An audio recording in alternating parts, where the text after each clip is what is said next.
cursed Reddit stories. Cursed Reddit stories. Do I need to mark my stream as like adults for this segment? I have no idea. I haven't read any of these. If you're not an adult, get out of here right now because we're gonna read Reddit stories and it's gonna be really cursed. Before I do that, let me fix something up here. Let me go on to what is this title of one of Reddit these stories? And let me sign out of my Reddit so you guys are not on my Reddit. Oh my god. All right. So, can you link me the stories? Let me also post that I'm gonna start Reddit story readings. There's just a Google Doc in Twitch mods. Okay. Let me send it to you. Cursed Reddit story reading and react time. Starting now. Okay.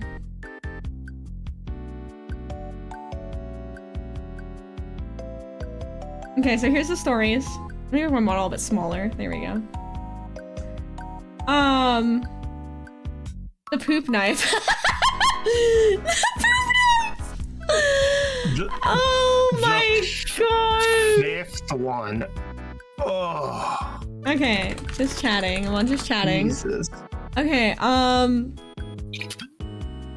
might need a second alcoholic drink later. That's a good idea.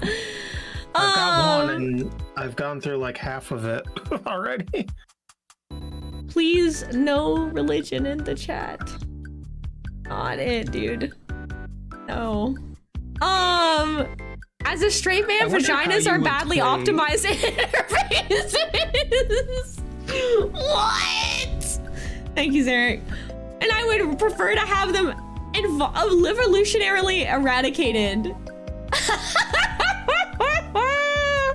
I like my 42-year-old female husband, who is 42 male, has informed me he intends to go on a gaycation with his brother-in-law. Wait, what? Who is 35 male. How do I handle this? Gaycation? Wait, what?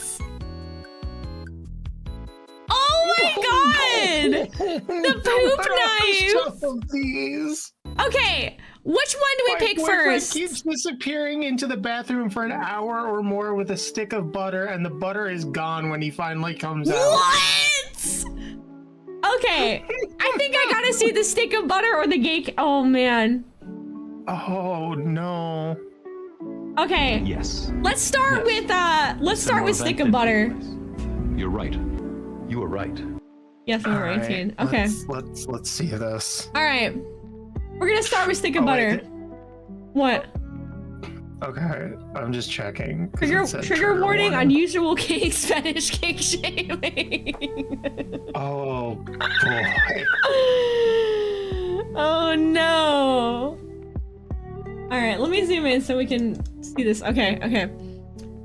My 24-year-old female boyfriend, 30 male, keeps disappearing into the bathroom for an hour or more with a stick of butter, and the butter is gone when he finally comes out.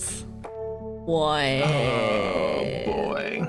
Originally posted to relationship advice, and today I fucked up. Oh wait.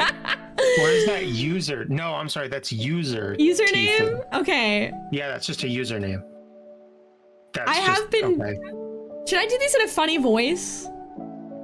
No, we'll do this. All right. How about we'll sub-a-thonify it? How many bits to change my voice to read this in a funny voice? I don't know. We'll say like 5 subs in chat and you get to declare what accent I do when I read this, which is gonna be cursed. I'll start reading it normally though. Okay, do a normal voice. I've been dating my boyfriend for 2 years and we finally moved in together. Ever since we moved in, I've seen a new side of him. It's a very odd issue and I can't wrap my head around what to do. There's no way these are real, dude. Like, there's no way. Like, half of these Reddit, there's no way. I haven't even read one sentence and I'm already like, there's no way. Salted or unsalted? Oh my god. I scrolled to the end and I'm already mad. Are you mad? Okay, I'm interested. Okay. At first... No, it's not an interesting mad. It's not an interesting mad? You're just gonna be mad. I'm just gonna be mad, really? Yeah. Okay. It's on Reddit. It's real. It's on Reddit. It's fact. First I started to notice butter. Somebody would go do that. Just go on the internet. So why? At first I started to notice butter was disappearing quickly. I assumed maybe I lost track of how much we had, or maybe he was cooking when I wasn't around. I don't know. But one night a few weeks ago, I saw him try to stealthily take a stick of butter from the fridge, which I pretended to not notice, and he took the butter with him into the bathroom. What? What? Why would you, hi Axe, why would you not say anything to your partner? Why would you pretend to not know? Why would you watch your, sorry, this is the OP's boyfriend. Why would you watch your boyfriend take a whole stick of butter to the bathroom and not say anything? That's insane. That's crazy. Red Dead Redemption Dutch voice? No, not for 25. Not for 25. No way, no way.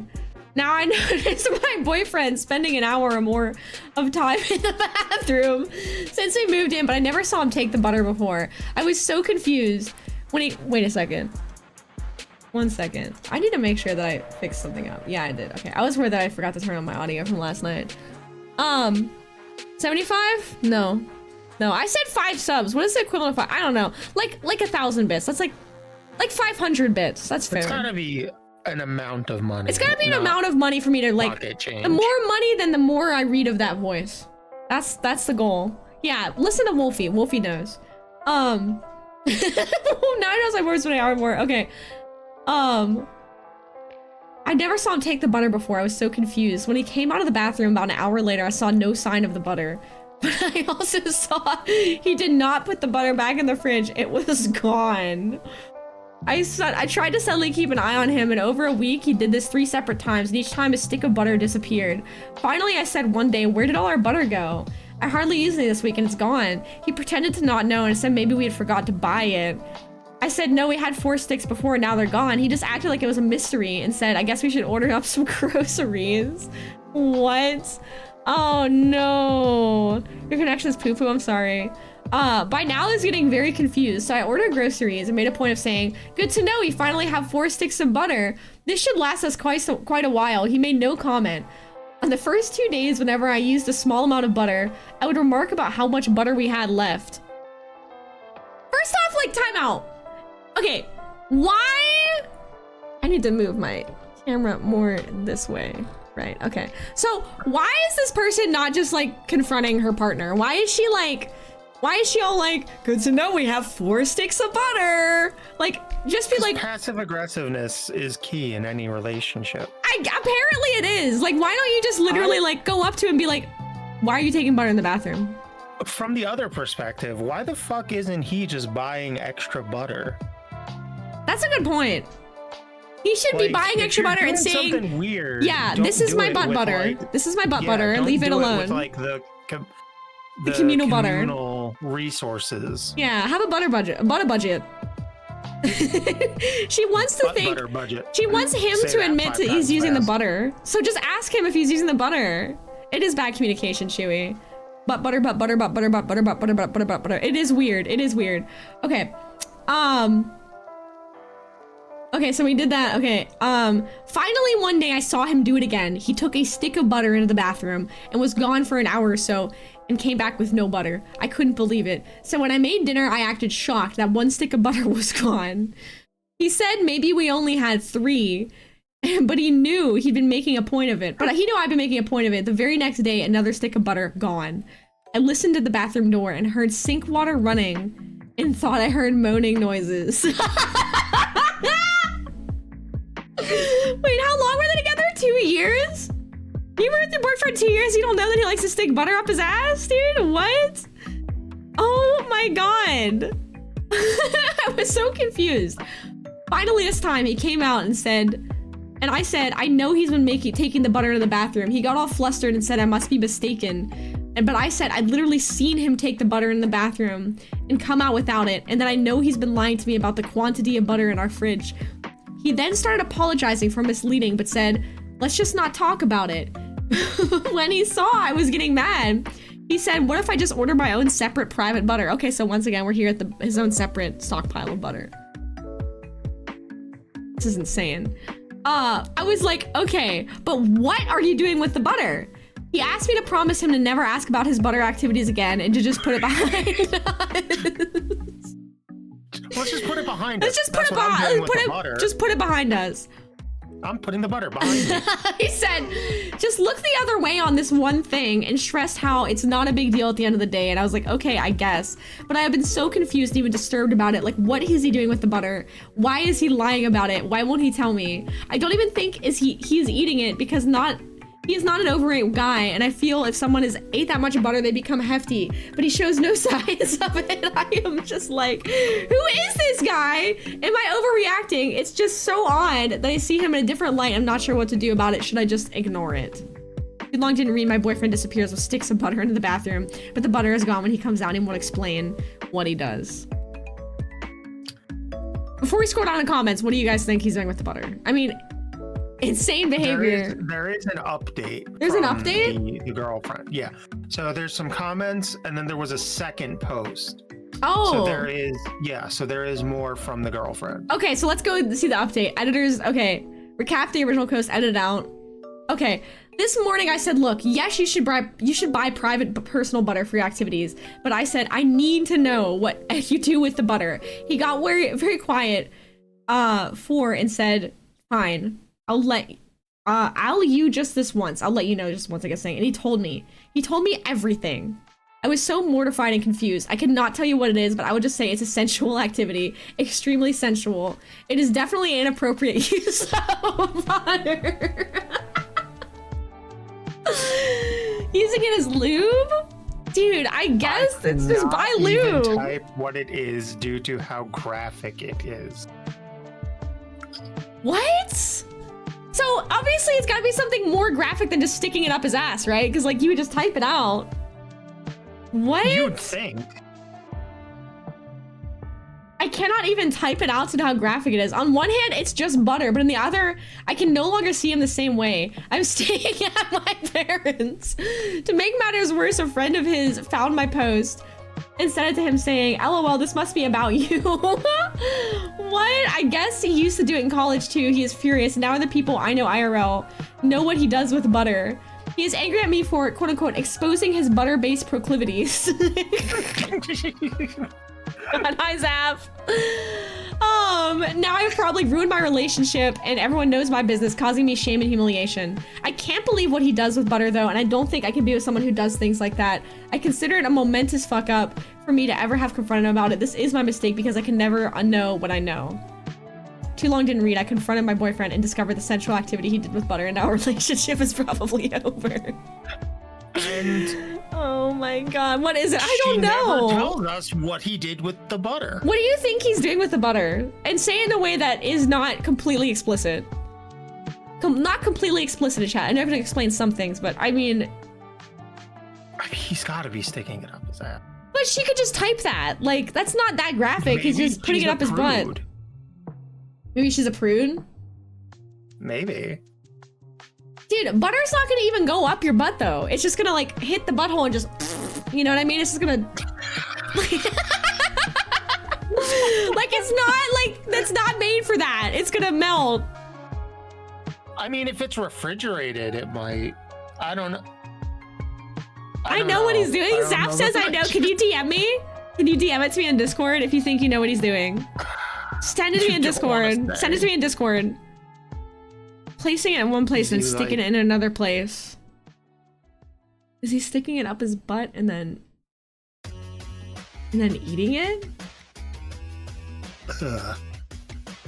Ew. Is he like, he's basting himself in butter? He's basting himself in butter? Oh no, Bear. Oh no. There's no butter. It doesn't work that way. No, no, you couldn't do that with a stick of butter. Okay, hold on, I got a DM. Way too big. Zap sent me a DM.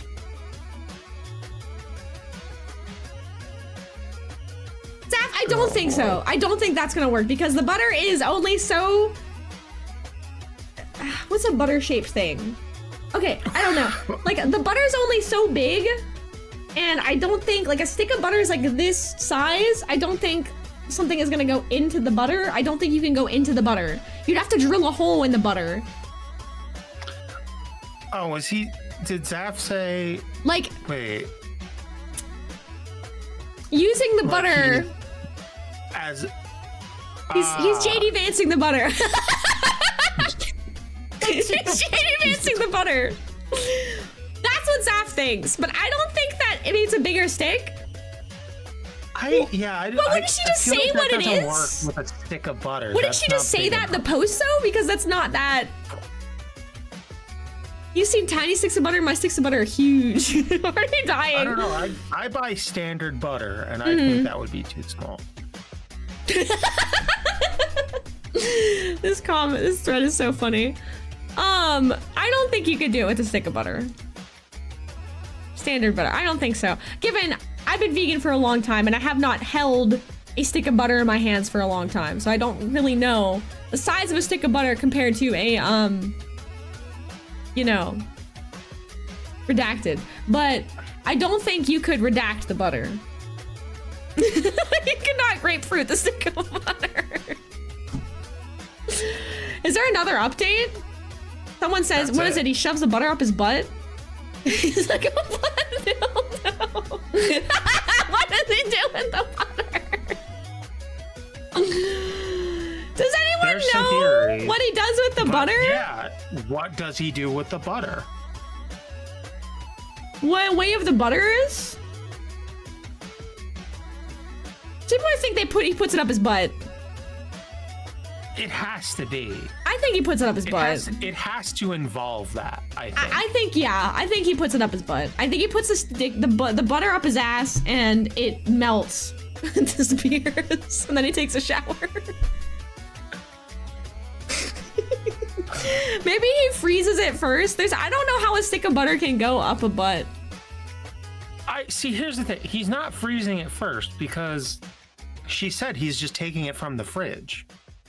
If he was putting it up his ass multiple times a week, there'd be multiple very noble issues. Would there be? Because this man has apparently hid his butter fun times from his girlfriend for 2 whole years. His butt butter fun times. So, to quote the video I got this from. Are we tagged as an 18+ stream right now? One way or another, the butter is going inside this man.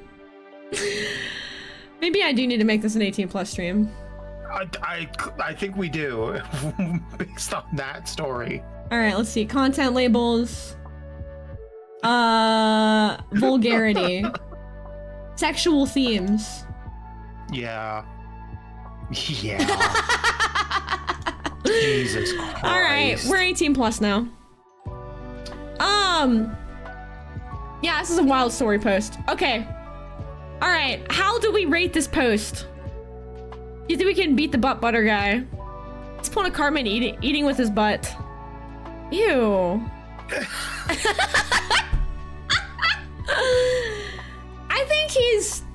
I think he might be. I think he's sticking it up his butt, and then I think he's eating it, the butter. He's eating the butt butter. I think he's consuming it. I think it's going in his body more than one way. It's going into multiple ways, I think. It's going in and on his body at a minimum. What I want to know is, how do you think someone gets to the point where they are doing this? How are they? I mean, how did people develop any fetish? I guess that's true. How do you develop any fetish? That's true. You probably just get like a weird thought, try something and like it. That's true. That's true. Yeah, maybe it starts like when you're young and then you explore with butter and then next thing you know you can't stop. Honest, like you can't stop exploring with butter. I've heard a lot weirder. That's fair. That's fair. Yeah, I think I've also, to be fair, the butter thing, you know, I don't know. What makes it like a fun story is the mystery. Yeah. There's no confirmation of exactly what it is. Do you think that the girlfriend? Okay, no, you're good. I'm interrupting you. My bad. I was gonna say, like, if she just came out and said, like, yeah, he said he's sticking it up his butt, like, it wouldn't be that interesting. No, it wouldn't. Yeah. Do you think that the girlfriend's overreacting by not accepting her boyfriend for sticking butter up his ass? Like, that's a real question, right? Because that's like, is it really that bad? All things considered? It's not that bad, all things considered, but at the same time, I do think there is a certain... Well, I guess it depends exactly what he's doing. if it is something beyond like just putting it up his butt, like if he's rubbing it on himself afterwards or something. Oh, then it's like kind of little. Then that is something that like does kind of trickle down to her. Yeah, it's like hygiene. Well. That's a hygiene thing. Yeah. Yeah. So, you know, I don't think it's that much of an overreaction based off of. What is the stream? Good question, Leaf. I don't think it's that much an overreaction, depending on exactly what it is. To say like, you know, maybe we're not compatible. Yeah, I think that's fair. Like, if you're not compatible with someone, their particularities, that's just what it is. It is what it is. And it's not like they were married. Yeah. They were living together, but just boyfriend, girlfriend. Yeah. Yeah, you know, sometimes people do things behind closed doors that you just wouldn't expect. I had a roommate who peed in bottles in his room and like stacked them up. Even though the bathroom was right there, he just wouldn't use the bathroom. He just peed in bottles. And then his mom would come over and do the laundry, and she would clean all his piss bottles. I don't know where I don't know where she took them. Yeah, he just wouldn't pee in the bathroom. Like, I don't know why. Why do you not pee in the toilet? It's literally right down the hall. Yeah, he had like 20-some, 30-some piss bottles in his room. And like, I remember them one time I opened the door and I saw the piss bottles in his room. And I was like, I look at them and I'm like, dude, is that piss? Are those piss bottles? And he was just like, he literally wouldn't register and he didn't admit it. And he was just like, stop. He it was a deer in headlights. Like, he said nothing. And I was like, I just like walked away and closed the door. I was like, and then, you know, this is someone who like had a girlfriend and like played guitar, and people thought like, you know, oh, this is a normal guy. Dude is pissing in bottles in his room and not telling anybody and not even admitting it. I don't know why he's pissing in bottles. Like, just pee in the toilet. No one's gonna watch you pee in the toilet. Pee in the toilet. He's toilet phobic. It's so weird. Maybe he had toilet phobia. I don't know. Ads are gonna run. Wow. I guess not, because you didn't find like shit bottles. That's true. He was pooping in the toilet, so just pee in the toilet too. The worst thing is that he made his mom clean it up. That's the worst part to me, is that his mom unquestionably cleaned up his piss bottles. And this is like, this is like a guy that was like, what? He was like 21 years old, dude. This is crazy. Like, what are you doing? What are you doing? Did the same thing when he went crazy? Really? What a devoted mother. Yeah, what a devoted mother. We're gonna take a quick second for, give me one words here. Let me go check on the puppers. Ads are gonna run here. Well, and then we're gonna do the next story.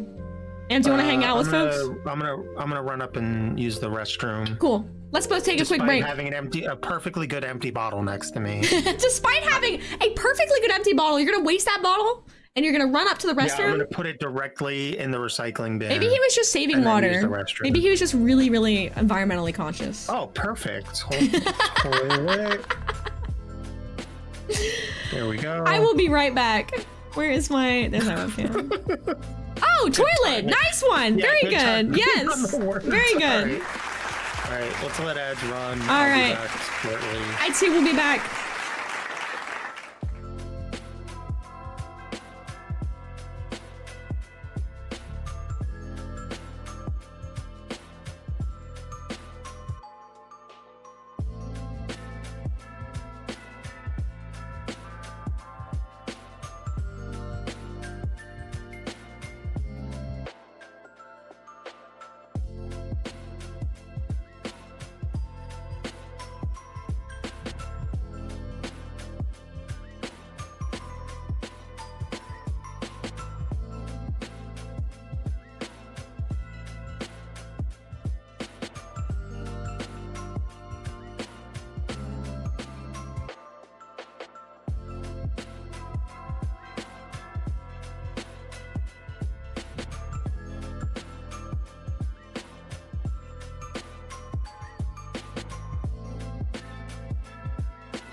Gay little lizard. Gay little liz. Gay little liz. Gay little liz. Gay little. Gay little. Gay little. Gay little. Gay.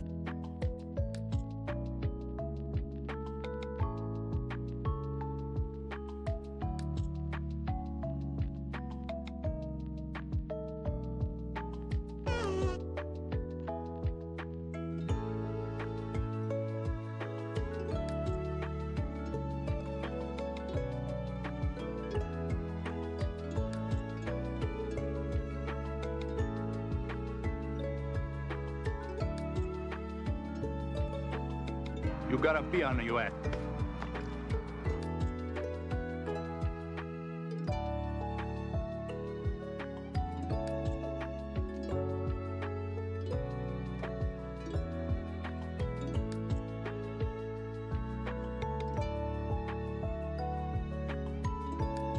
Monkey!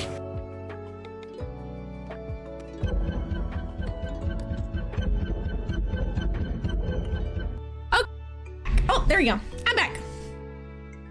All right. I have returned from ad break land. This light is very bright on my face. I don't particularly care for it being so bright. There we go. Can I turn it down a little bit? Need to be on? I return. Welcome back. There you go. That's better. Okay. Next story. I made myself another alcohol. You know, I was kind of thinking about this story, right? I was story? Yeah, I couldn't stop thinking about it. I'm thinking about it and I'm like, it's infected your brain. it's kind of infected my brain and I'm like, what? Poop Knife is a good story. I know Poop Knife. Do you think this butter guy's life has like been ruined? Do you think his life has been like ruined by like the story being shared on Reddit and stuff? Yeah, like everyone knows that he like fucks butter, you know, and like his life is ruined. Like all his friends are like, haha, you're butter banger. Like, do you think like I don't know. You're a dirty butter banger. You're a dirty butter banger. You're not allowed to hang out with us anymore. Hey man, hey, nice baked potato you got there. You want some butter for it? That's so messed up. He wasn't mentioned by name. Yeah, but like how many people like do this with butter? Like I feel like the OP said that like her friend group found out. Everyone butters him up. Ah, where's my laugh track?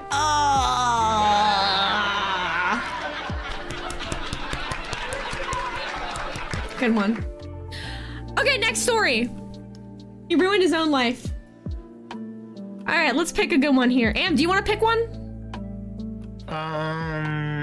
Let's see. I kind of like the sound of this one from the title here. Am I the asshole for telling my husband he's too broke to be sexist? Okay, he's too broke to be so sexist. Let's see here. Do you want to read this one?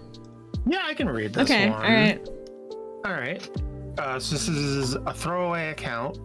Okay. So my husband comes from a traditional family. Mom's a stay-at-home mom. Father was sole provider. I come from the opposite. My mother pretty much forbade from ever being financially dependent on a man and drilled that into me early on. My husband worked hard to unlearn the values he saw replicated at home. Okay. He often more than pulled his weight at home, was an engaged and present father and genuine partner. The one wait. ears... I gotta fix the audio up. We need sure. Banjo Kazooie. What's that one Banjo Kazooie level that goes do do do do do do do do do do do do do do do do. It's a boat level. Oh crap. Wow wow wow wow wow Rusty wow. Bucket Bay? Yes, Rusty Bucket Bay, dude. That's what I need. I need Rusty Bucket Bay for this shit. Rusty Bucket Bay extended. No, not this one. It's hold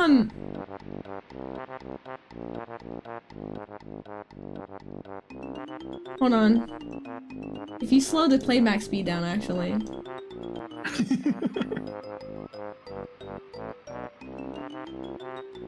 Banjo Kazooie. Banjo Tooie. factory level music. Runty Industries, is this what I'm thinking of? We're just gonna get some Banjo-Tooie music. We're gonna get some Banjo-Tooie soundtrack in here. This is gonna be good for reading this, okay? Let's see here.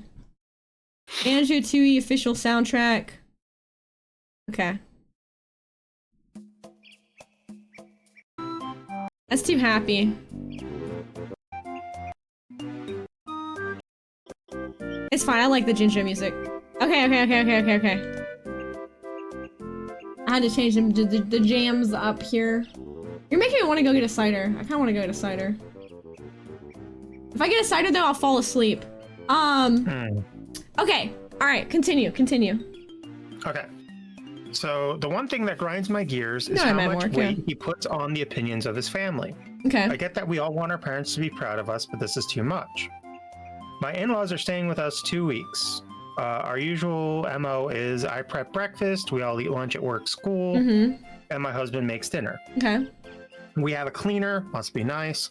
I know, right? Jeez, Louises. Okay. We're DIYing the cleaning where it's down to everyone to keep their space clean, and common spaces we all clean. I'm sorry, I'm just laughing. We've always done it, and it works. So like the rich people just not know how to like clean up, like lived. They just not know how to live because they have cleaners and shit. That's crazy. Okay, go ahead. My in-laws hate that I'm, quote, one of those modern women. They hate that I work. They hate that I don't find my purpose in being a wife and mother, and they hate that my husband pulls his weight at home. We spoke pretty frankly early on, where I established my boundaries and told them I won't be chastised about how I live my life in my home. When I'm a guest in their home, I accommodate their ways, and I play the daughter-in-law they wish I was. I was like, what does DIL stand for? Okay. They have, for the most part, respected this. Okay. I got home yesterday after work, tired and starving. I typically get home 6:15, 6:30, and we eat at 7. Nice. I said quick hellos and ran up for a pre-dinner shower. When I came down, I went to the kitchen to help set up for dinner and found nothing ready. I asked my husband about it, but he wouldn't look at me, and his mother answered that he hadn't cooked anything. She told me I needed to do my duty as a wife and cook for my family. My coward of a husband still wasn't looking at me. I just walked away and ordered takeaway. I dished up for me and my kids, and we sat at the table to eat. My husband and his parents served themselves and joined us. My mother-in-law was still going on about what was wrong with me and why I was a failure. I asked my husband if he had anything to say. He said his mother had a point and it wouldn't hurt if I acted more like a proper woman and took better care of my home and children. He said tradition was tradition for a reason, and it was kind of insulting that I thought I was too good for how he was raised. This is where I might be the asshole. I told him tradition won't allow a man on $35K to support a family of 5, and he was too broke to be so sexist. He looked hurt, and I saw tears welling in his eyes. He excused himself from the table. Oh, shit. I regret saying this in front of our children, but him saying that to me after I'm busting my ass to clean up his mess on top of having to deal with his parents was too much for me. Am I the asshole? Yes, I think she's the asshole. Yes. You can both be assholes. No. I think you can both be assholes. I don't think she's the asshole. I think he's the asshole. I think she's the asshole too. I do. Like, I think taking the high ground and being like, hey, you know what? Walk away, divorce. That's what I think, personally. That's too... He's the asshole for not sticking up for her. But I feel like, does she really need to, like, go there? I mean, it is kind of funny, though. I don't know. Destroy this man. The kids also have to hear the father being a complete jackass. That's true. That's true. The kids are exposed to that. Yeah. So, like, I don't know. She was fed up. Yeah. I feel like she's 100% in the right. I do agree with Muffins. I think she was the asshole, but I think she was kind of justified in it. I do agree with that. Yeah. Yeah. I do agree. See, like, I guess, like, part of it is, like, being the asshole in the story is like being the one who is like completely like, yeah, was what I did wrong. Okay, so she doesn't think she was wrong. Yeah, and I don't think she was wrong. I don't think she was wrong. because I think that's too much. If she's not, if the husband is just like rolling over, not standing up to her, to his shitty parents, and she has to deal with that, no. Yeah, that's true. I get you. I get you. Especially if it's like she said, and it's like, hey, this is what we do. This is the breakdown we have. Yeah. And he completely backed off of that. Damn. Like that's extra shit. Also, why they gotta have 5 kids? That's crazy, dude. Five kids? I think that's 3. I think that's 3 kids. It's 3. It says 5. It says family of 5, so right? Okay, so 3 kids. That's still crazy. She must be making bonko bucks. She must be making like $250K a year if they have 3 kids. I mean, they have a friggin' private cleaner. Oh, I guess you're right. They do have a cleaner. So she's like some like, you know, big earning like lawyer lady or something. They're so rich, their cleaner can afford to take holidays. Okay, so they're definitely rich. Okay. So why are the in-laws like hating on her so much? That's crazy, dude. There's some stuff that is not being told to us here. I'm gonna go get a cider. I need a cider. This is cider time. I'll be here one second. Times.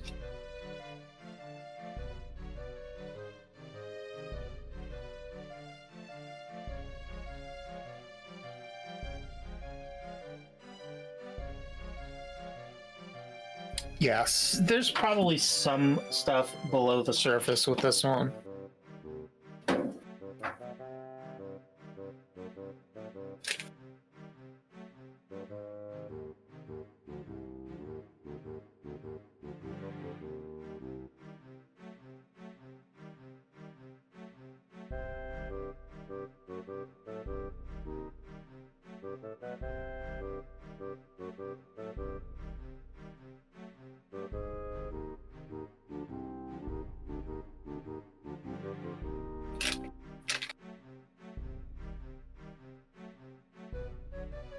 Okay, I got a cider. Hell yeah. I got cinnamon cider, cinnamon bear.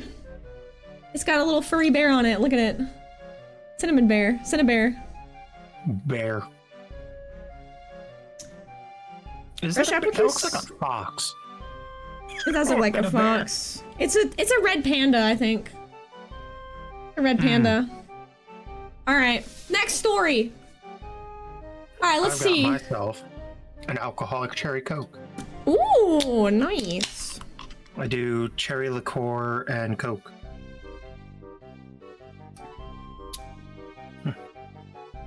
Weird flavor? Weird flavor? Wait. This one sounds horrible. It's kind of good though. It kind of tastes like a cold apple cider that you'd make in the fall. But it is a little weird when you expect like a cider, like a hard cider. It doesn't taste like that. What's the percentage on it? 6%. Okay. The Vagineer one? No. Let's see. My last glorious day as a Starbucks barista. Sister-in-law thinks I'm gonna give her my baby. The one between those. My wife thinks I'm taking longer than I need in the bathroom, so I make sure she knows it's legit. All right, let's see. What are you doing?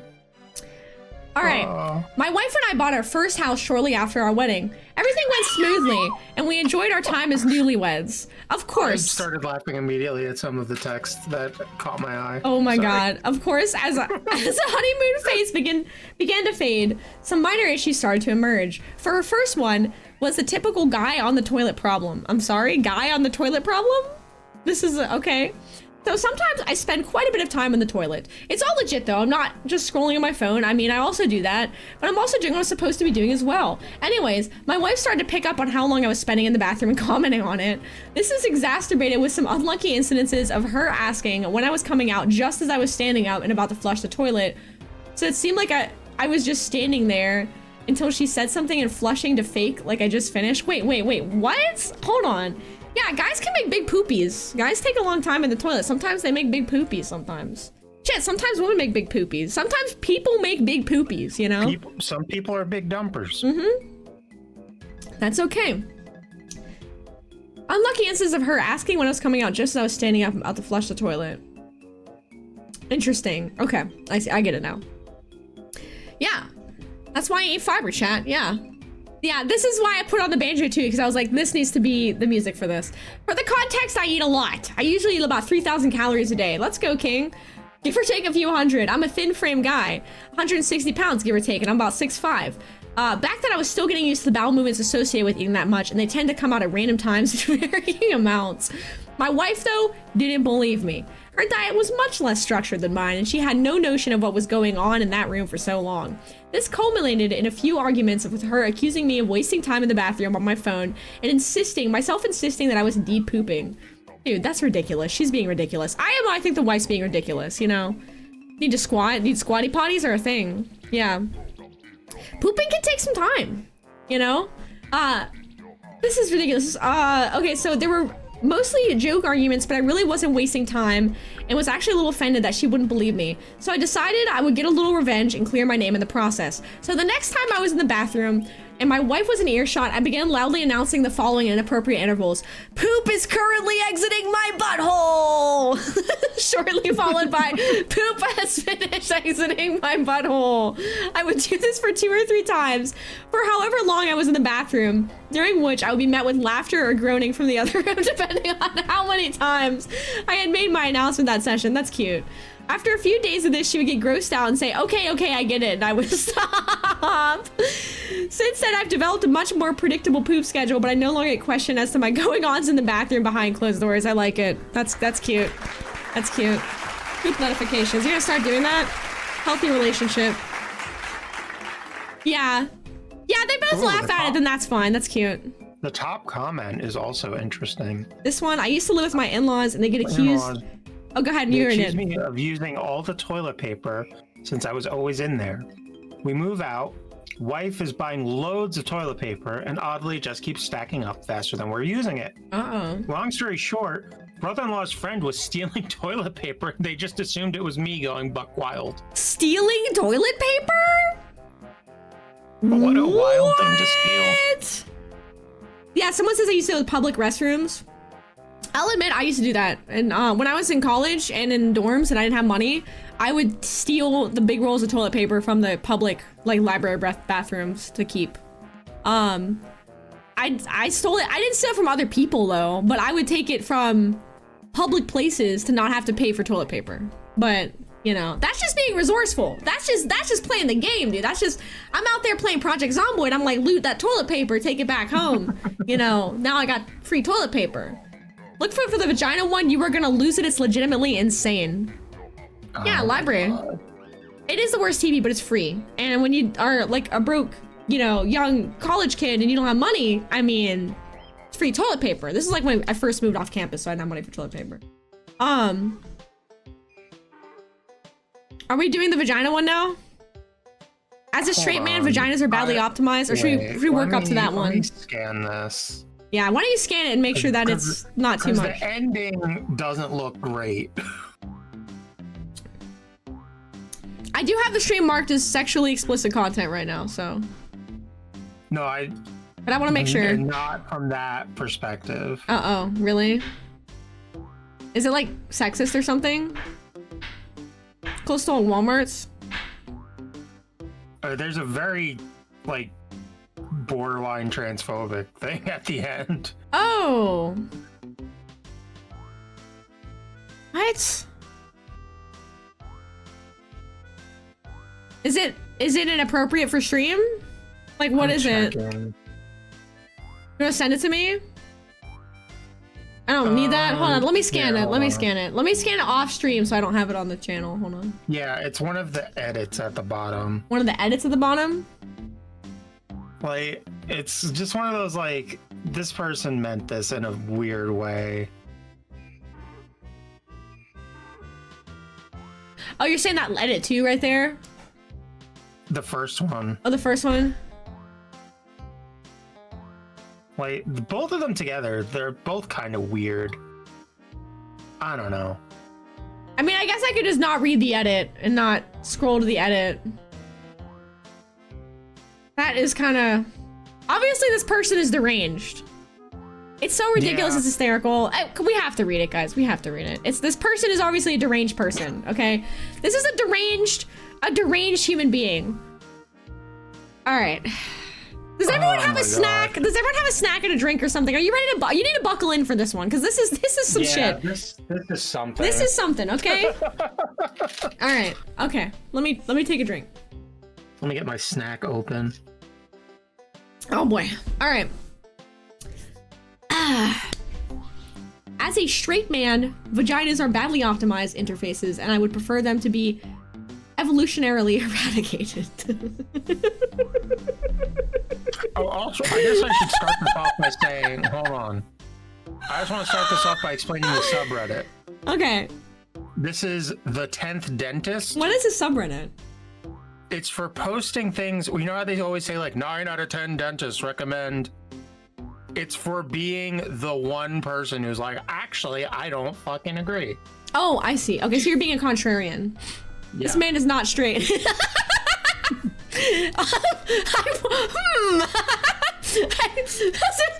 first sentence already tells me a lot. This is not a straight man. I am a straight man. I love women. No. No, I don't. Let me tell you something. He swears. Like, for realsies. Listen, first sentence in, as a woman who also loves other women, if you have this thought, you are not into women. Like, that is not it. Dude, maybe he's ace. Fair? I don't know, dude. Maybe he's completely ace. Maybe he's sex repulsed. Who knows? Maybe he loves dicks. I don't know. There's a sentence. Well, based on a sentence I just read. Uh-oh. Maybe. Let's see. I'm not closeted. I'm not trolling. I'm just done pretending that vaginas are these sacred, sexy temples of divine femininity. They're not. They're a mess. But the design and function. If evolution had any sense of symmetry, women would have ended up with the penises. And the world would be better for it. There's so much going on here. I can't unpack this right now. I can't. There's so much going on right now. Chewy, that is the... Yeah, hold on. I need it. The account that posted this has been banned. I went to see if there's been, like, other posts. Yeah, this person's definitely got some... They've got some issues. Hold on, I need a better voice for this. Aesthetically speaking, vaginas are chaos incarnate. They hardly make any sense. There's no standard layout, no symmetry, no visual logic. Folds on folds, lips of random lengths, hidden bits, and inconsistent shapes. Compare that to the penis. Sleek, functional, symmetrical. Whether flaccid or hard, it has a cohesive structure. Vaginas look like they're trying to be secretive. The clitoris is great. What are you hiding in there? What are you hiding? So why is it buried? Lips of random lengths. Listen, let me tell you something, guys. Penises are not all symmetrical. I have seen some things in my time. They are not. I'm not gonna go into detail on that. I'm just gonna say it was a long time ago. It was an ex. That's all I'm gonna say on that. On that story. Yeah, someone go off in a direction. I'm gonna explain. Slide to the left. Slide to the left. And this is in no way to shame differently shaped penises, by the way. This is no way to shame that. I'm just saying, they're not all symmetrical. That's all. I can't read this, dude. This is too much, dude. I can't read this. The main engine of female pleasure is the clitoris, which is basically buried in the map prerequisite of terms and conditions wall of text you have to read and agree. You need to spread the folds, shift skin, and sometimes ask for directions. If women had small penises instead, like literally, am I reading this on stream? This is ridiculous. This has to be rage bait. Literally just the clit externalized and make much more sense. Easy to find, easy to stimulate, easy to please. No more pretending like we all instinctively know the move. Looking at you, Helen. It would be mutual, what? Mutual pleasure, so much more straightforward and honest. Who is Helen? If a woman wants sex with me, cool. But I should not be needing a PhD in female anatomy to deliver whatever she expects me to deliver. Boy. This is why the stream is marked as 18 plus right now, guys. This is so much to unpack. This is so much to unpack. This is so much to unpack, you guys. Pretty sure this is rage bait and fake. I've heard the actual post before it originated from 4chan. This has to be rage bait. This has to be rage bait. There's no way a PhD in PNR. And then speaking of health, vaginas are high maintenance liability. I don't know why cats keep pretending like the vagina is low effort. What did he say? Why cats keep pretending? Did he use the word cats to describe like people? Is he using cats? Like hep cats? Is he using that lingo? So either this is a troll or this is someone who legitimately is like 70 years old. Like a 60-year-old man. No, this is something even worse. It's a copy paste from 4chan. It's a Redditor. It's something even worse. Little lizard, gay little lizard. Hold on, wait. Little lizard, gay little, gay little, gay little, gay little, gay. Did you? Hold on. What? I gotta find this real quick. The penor is more aerodynamic and much more powerful of an organism. No, yeah, if it's from 4chan, they're definitely not good. Oh wait, this isn't the original. Where's the original? Wait, did he call it veggies here? Yes. I'm done, dude. I can't. This has defeated me. I can't. This has to be a troll night. There's no way this is a real. There's no way a real person wrote this in earnest. There's no way. I'm gonna very quickly. This has to be a troll. Video. This can be shown on stream briefly. Okay. But this was live stream fails. Like top moderator made a video. Okay. In which he pleaded to Reddit's CEO directly and talked about how Reddit mods should be treated as celebrities. And I want you to picture the kind of person who would say such things and then click the video. Hello, Spez, Mr. CEO of Reddit. No, this is not real. No, this can't be real. This is real.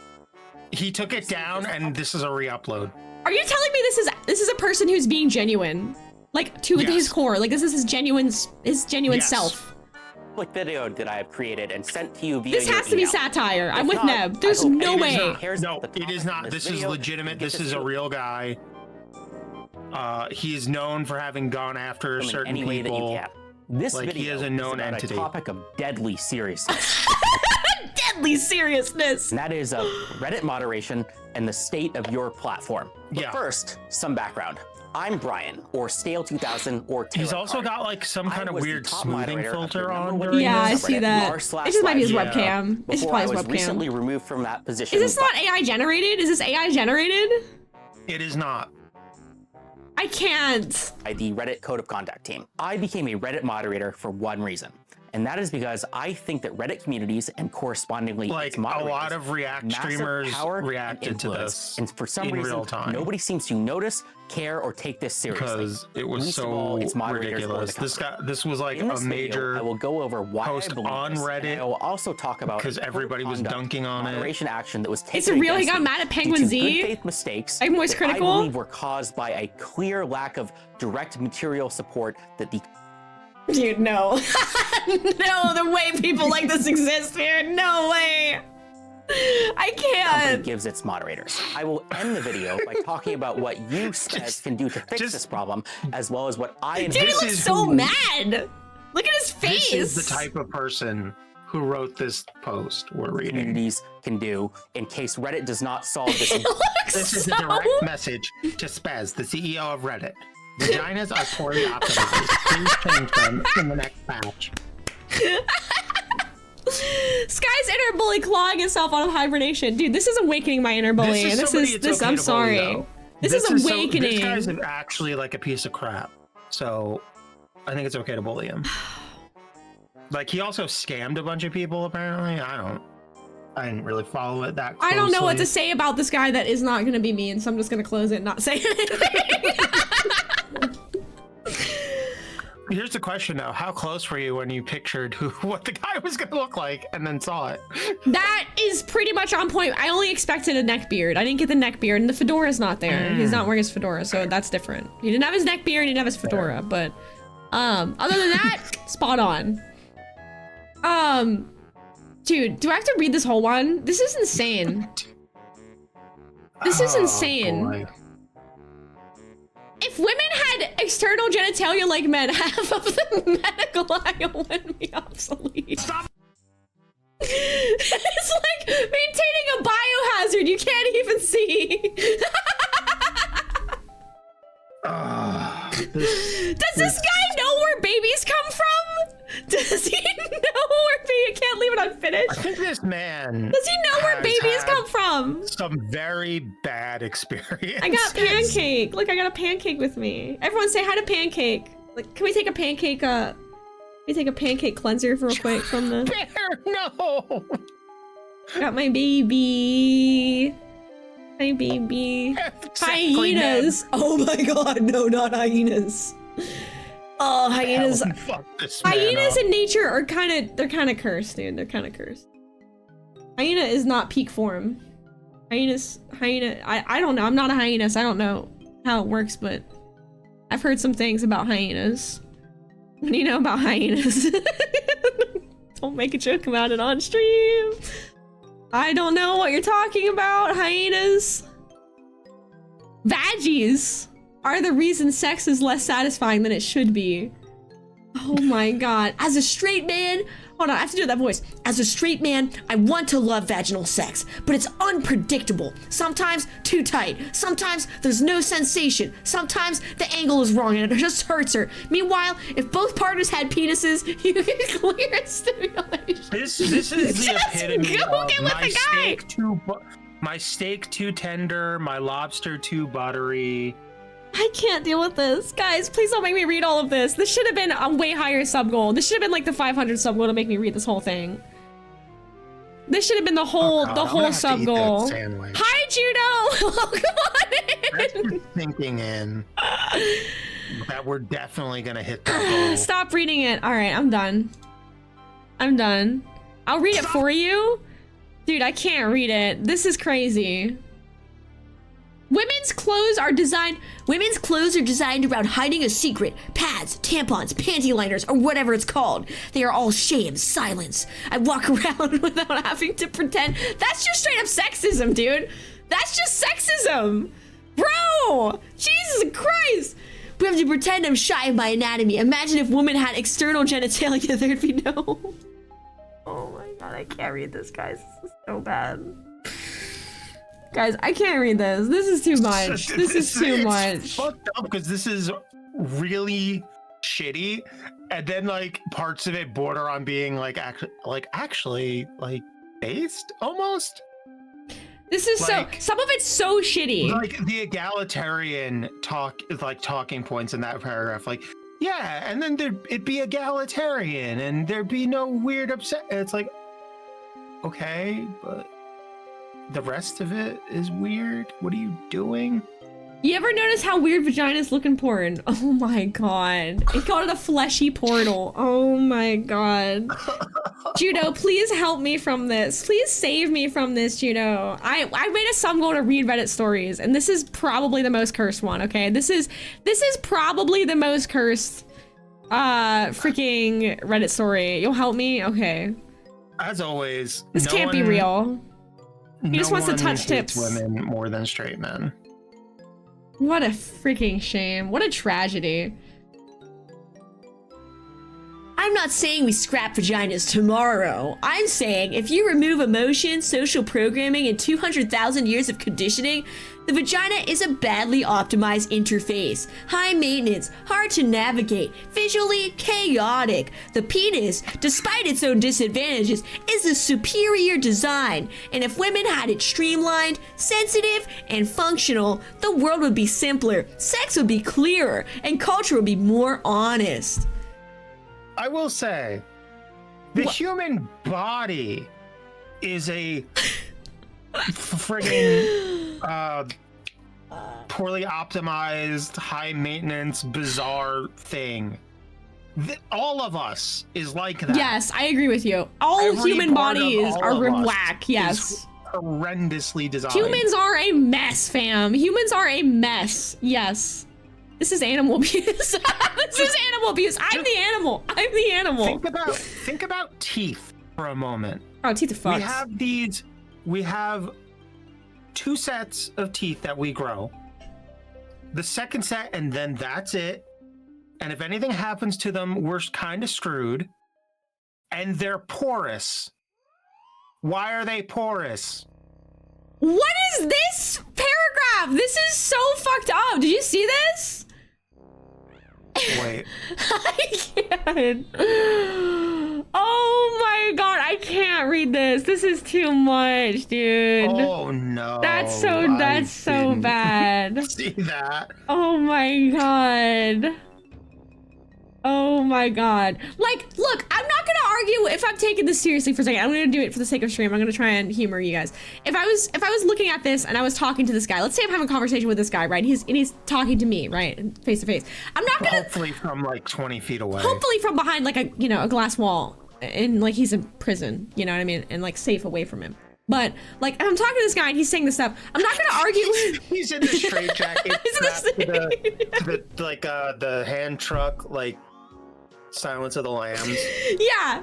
I'm not gonna argue with him that it is a more complex thing, right? Because I will say the AFAB body is bioengineered for childbirth, which sucks, by the way. I hate it. It does suck. As an AFAB person, it sucks. All right, got a lot of problems down there. Doesn't feel great all the time. Got endometriosis, pain, not good, feels bad, complicated. I get it, but like so many of his arguments are so just deeply rooted in sexism and also like weird, like closeted.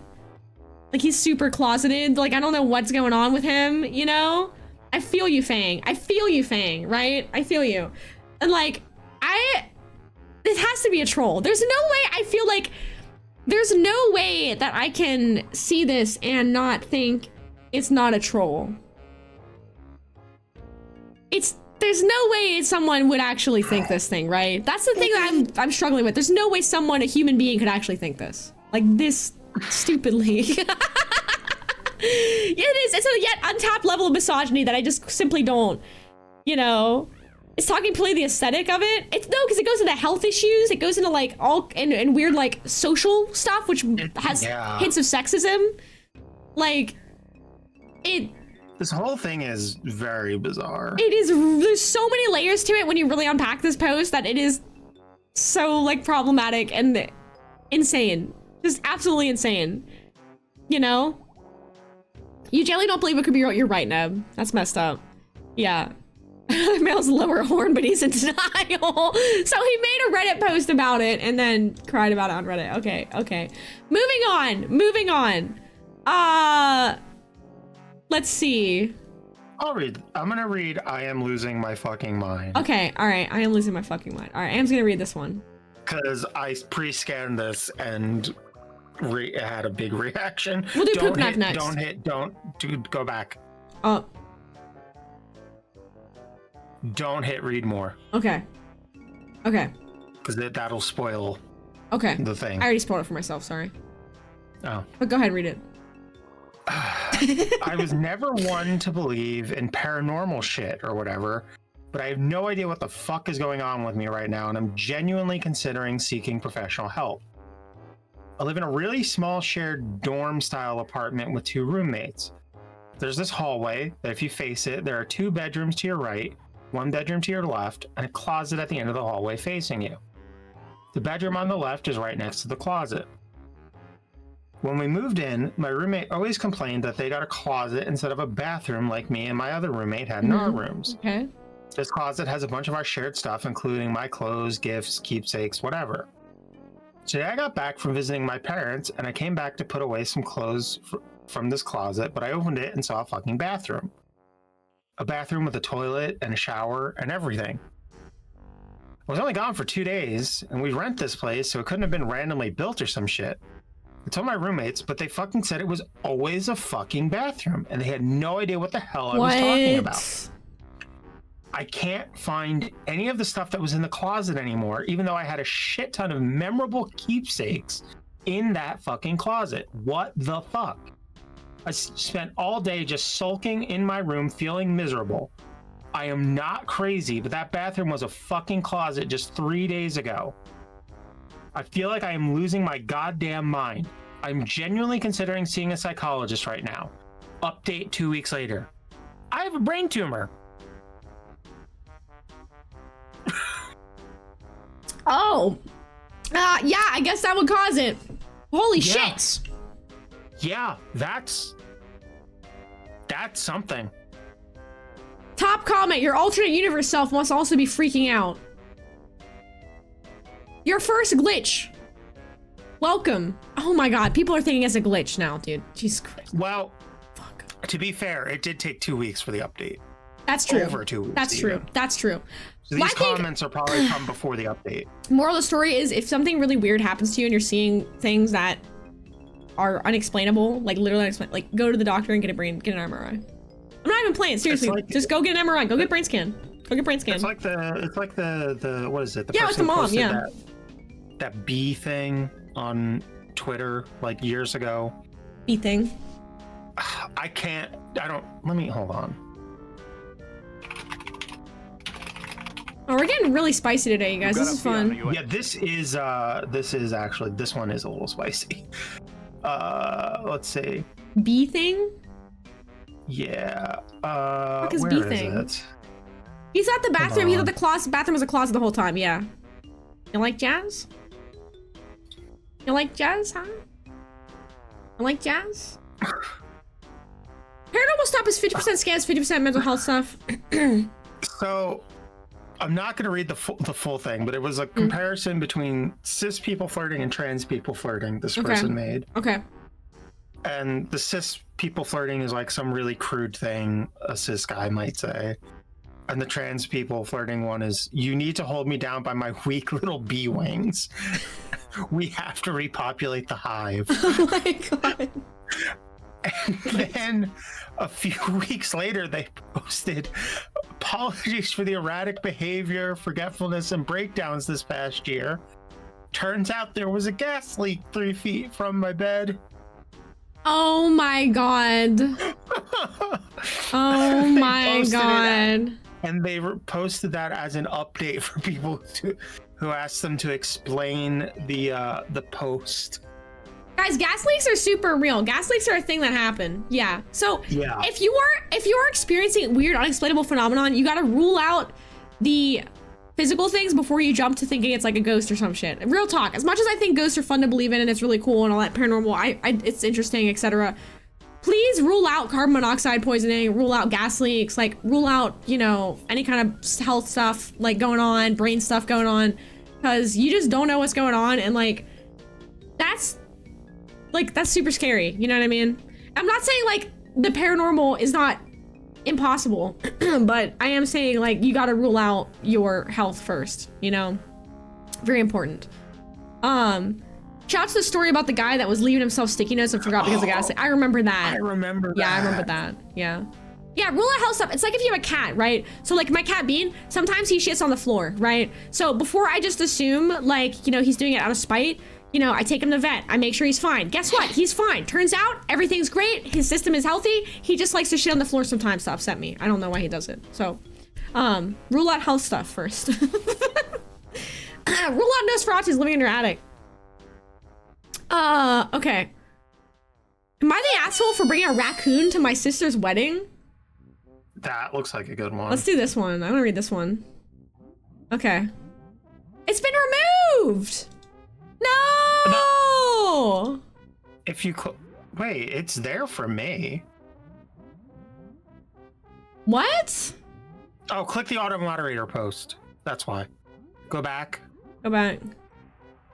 And just expand the one from auto moderator. Ah, okay. All right. That's why I was like, interesting. Am I the asshole for bringing a raccoon to my sister's wedding? So, this happened last weekend and I'm still getting angry texts from my family. Let me explain. I have a pet raccoon named Pebble. What a good name for a raccoon. He's very friendly and well trained. I love him like a son. He goes everywhere with me. He has his own harness and leash. He's also vaccinated and has all the necessary papers. That's really cute. I was invited to my sister's wedding, which was at a fancy hotel. I asked her if I could bring Pebble, and she said no. She said it was inappropriate and disrespectful to bring a wild animal to such an important event. She also said that some of the guests might be allergic or scared of him. I guess kind of fair. Like, I mean, it is an animal. It is a raccoon. Yeah. And it's not a service dog. You know what I mean? So kind of fair. I was hurt by her response, but I didn't want to argue with her. And also, may I offer an alternative? Just have an all raccoon wedding. Just everyone is a raccoon. Everyone, you know, all raccoons all the time. Everyone has to bring a raccoon to get in the wedding. That would be a fun wedding.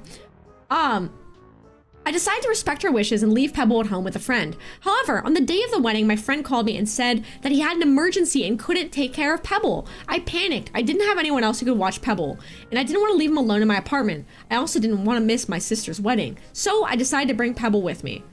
So this is where it gets interesting. To be fair, OP hired a sitter, right? Extenuating circumstances came up and it didn't work out. She couldn't probably contact her sister because, you know, her sister's prepping for a wedding. It's the day of. How many hours would the animal be alone? Could the animal be left alone for the wedding? If it was overnight somewhere, probably not, honestly. So it was either bring Pebble or not go to the wedding. You know, as a like dog mom, cat mom, I understand it. You know what I mean? You know, we should not domesticate raccoons and foxes. No. I love raccoons and I love foxes and I love how cute they are and everything, but they are wild animals, even in the wild. We should not domesticate them. We don't need to domesticate any animals. Stop domesticating animals. Just let animals go be animals somewhere else. We don't need that. We already have dogs. Dogs are already like basically bonded to humans in a way that is irreversible, but all the other animals can just go be animals, you know? In the end, that isn't his choice. He should have skipped the wedding. Yeah, she already said no about the raccoon. She just sent a text and explained or something. What about cats? Cats can survive fine on their own. I don't think dogs can. Leave overnight. Dogs can't survive without like people. They are just like built to need people. Like cats will quickly revert to being feral if you just like were suddenly just to have all the cats free in the world, you know? But dogs, I think, would really struggle. Like if all of a sudden all the humans, and hi Carver, welcome on in, welcome! Hi, thank you for the raid! Carver, we're reading Reddit stories. Carver. We have Fancy Skunk or Amber here on the stream helping us and we're hanging out. Welcome on in, thank you so much for raiding. I was just gonna say, like, if all the humans in the world just like Thanos snapped out of existence, I think dogs would have the hardest time adapting. I think pretty much every other animal would just kind of exist and like be fine for the most part, but I think that, I'm talking like species-wide. I think dogs would have a hard time. Oh my god, you ever see that show, like, oh god, I guess it was like 20 years ago at this point, that was like Life After Humans, and it would just show the world, like if all the humans suddenly disappeared, like what would happen? Like, I don't think, was it like on Discovery Channel? Yeah, something like that. That sounds cool. Like one of those educational shows. That sounds cool. Channels. Yeah, dogs will wait for the people and starve. Yeah, like, that's the thing is like some dogs might be able to wander off and like look for food, but like not every dog has that ability. Like, I don't know, like my dogs would just like wait. It would be so sad. Like my dogs, like I don't think they can make it, you know? Like, a lot of them would just be stuck inside. Yeah, that's, well, I mean, I'm not even considering that. Let's say for some reason all the doors magically opened. I still think a lot of dogs would just wait forever. Like I don't think they would take care of themselves. I think dogs have a bond with people that's too strong that they wouldn't go. My cats would be gone, dude. Day one, my cats would be gone. If that front door's open, they're out. Bye. Like, they don't care, dude. They're off doing other things. They don't care. Except Pancake, I think she's the only one who she would stick around, you know? One of the cats here would definitely just be, like, in the kitchen still. Yeah. Crying. Where's the food? Where's the food? Yeah. Someone feed me. Oh, hi, Polar. I saw your amazing on a Fan Expo in Portland. Oh, my God. Thank you. Hi. Thank you so much. Thanks for coming by. Welcome on in. You're so sweet. No, I totally get it, Polar Bear. Like literally, I couldn't buy my own art. So I get it. Economy is tough right now. But thank you so much for coming by our stream and saying hi to me at Fan Expo. It means a lot to me. Thank you. How you doing? Welcome on in. Okay. I honestly do think too, Knight, and this is like an anyone who has only one cat, I do think having 2 cats is helpful. If your cat has anxiety, I think having an extra cat helps with that generally. I know that like sometimes it takes some time to acclimate, and some cats maybe are cat aggressive and they genuinely won't. Like they'll attack another cat and they won't stop. But that's pretty rare. In general, like having 2 of an animal is probably better than just having 1 alone. Like, even though cats are pretty solitary, they still do like the company of other cats, yeah. Yeah, definitely consider getting a second because I want to have a buddy. Yeah, it can help. It can help. I'm not saying it doesn't always, but something also that helps is if you don't want to adopt another cat right away and commit to a whole cat, foster a cat and see how Lily does with it. You know what I mean? Do we get a shout out for Carver? All right, I'm drinking a cider and now I'm all loopy. Hi, Carver. I beat you. No, someone else got it. Wound up with a second cat. She takes care of some of the outdoor cats. Mm-hmm.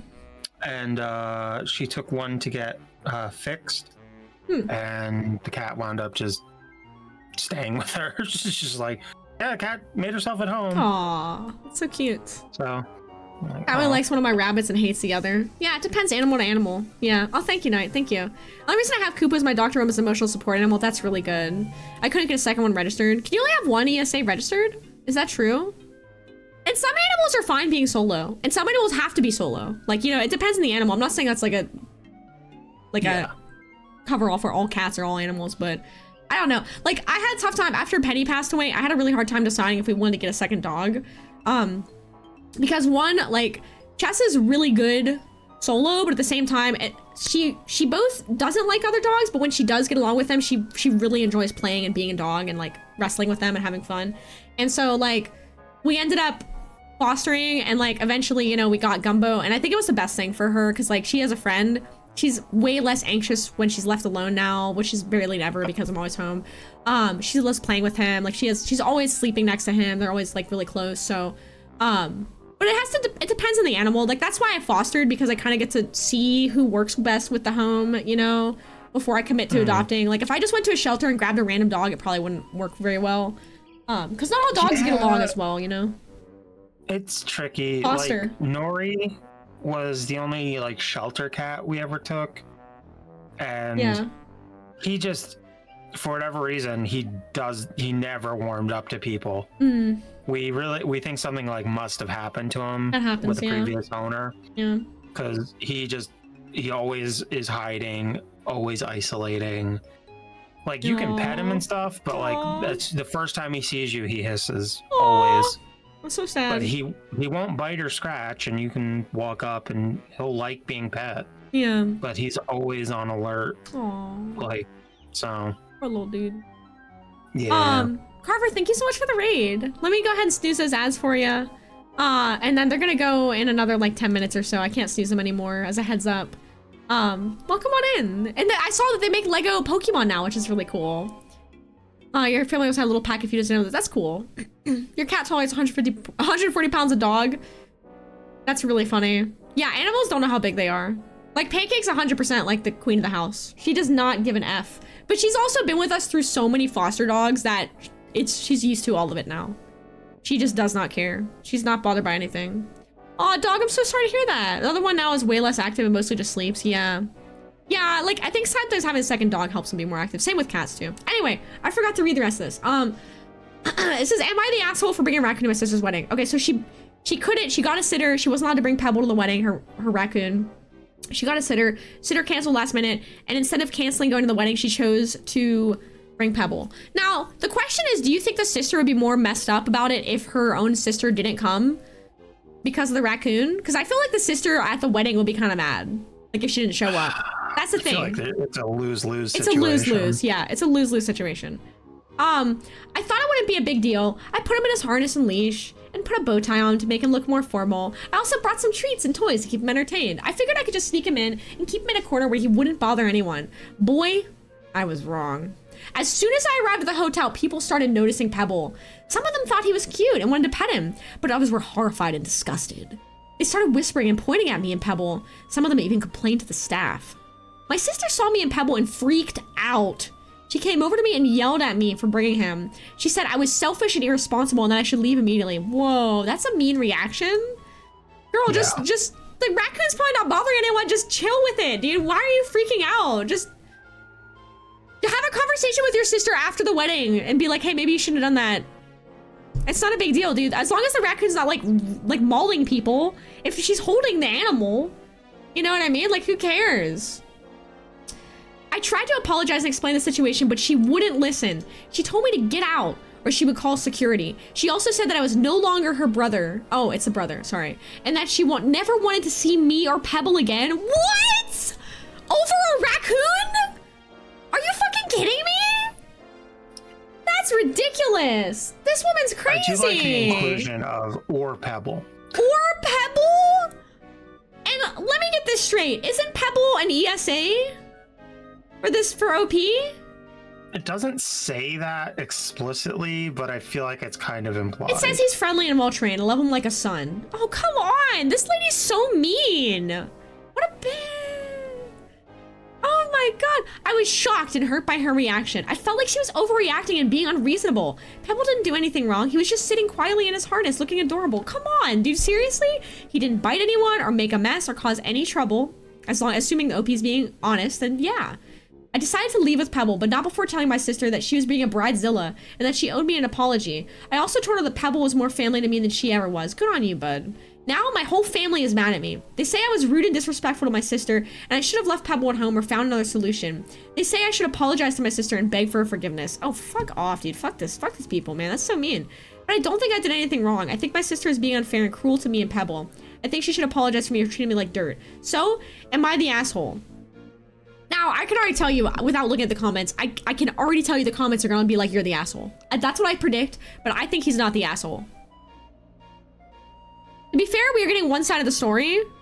Like, I mean, to be honest, dude, it's a raccoon in a harness. Like, it's not like a dog that's barking. It's not like, it's not like pissing or shitting anywhere. It's not like ripping things up. It's literally an animal that you can hold on your arms the entire time. You don't even have to have it touch the floor. And you're gonna be you know why? Okay, time out. Do you know why the bride is being an asshole? It's because she wants to be the center of attention and she's getting outshined by a raccoon. That's exactly what's happening in this post. That's why. How do you know it's potty trained? Because OP said he didn't cause any trouble. But that's what I'm saying. Yeah. 100%. No, she wants to be the center of attention. And other people were like, oh my god, a raccoon at a wedding. You know what I mean? And like, she is sitting there fuming because she's like, I'm all glammed up. I got my wedding dress. I spent, you know, $50,000 in this wedding. I want everybody to look at me and not that raccoon. The OP can lie, it's the internet. It's literally her wedding though. Well, like, dude, I mean, it is her wedding, but at the same time, don't you think that her reaction to say, I disown you as a brother and I never want to see you again for the rest of my life is a little extreme? Huge. That's like a little extreme.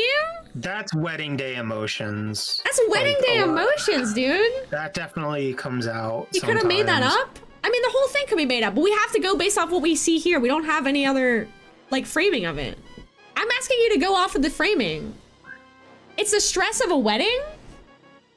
I don't think it's excusable to be that way. I don't know. It's written so manipulative. So you guys are taking...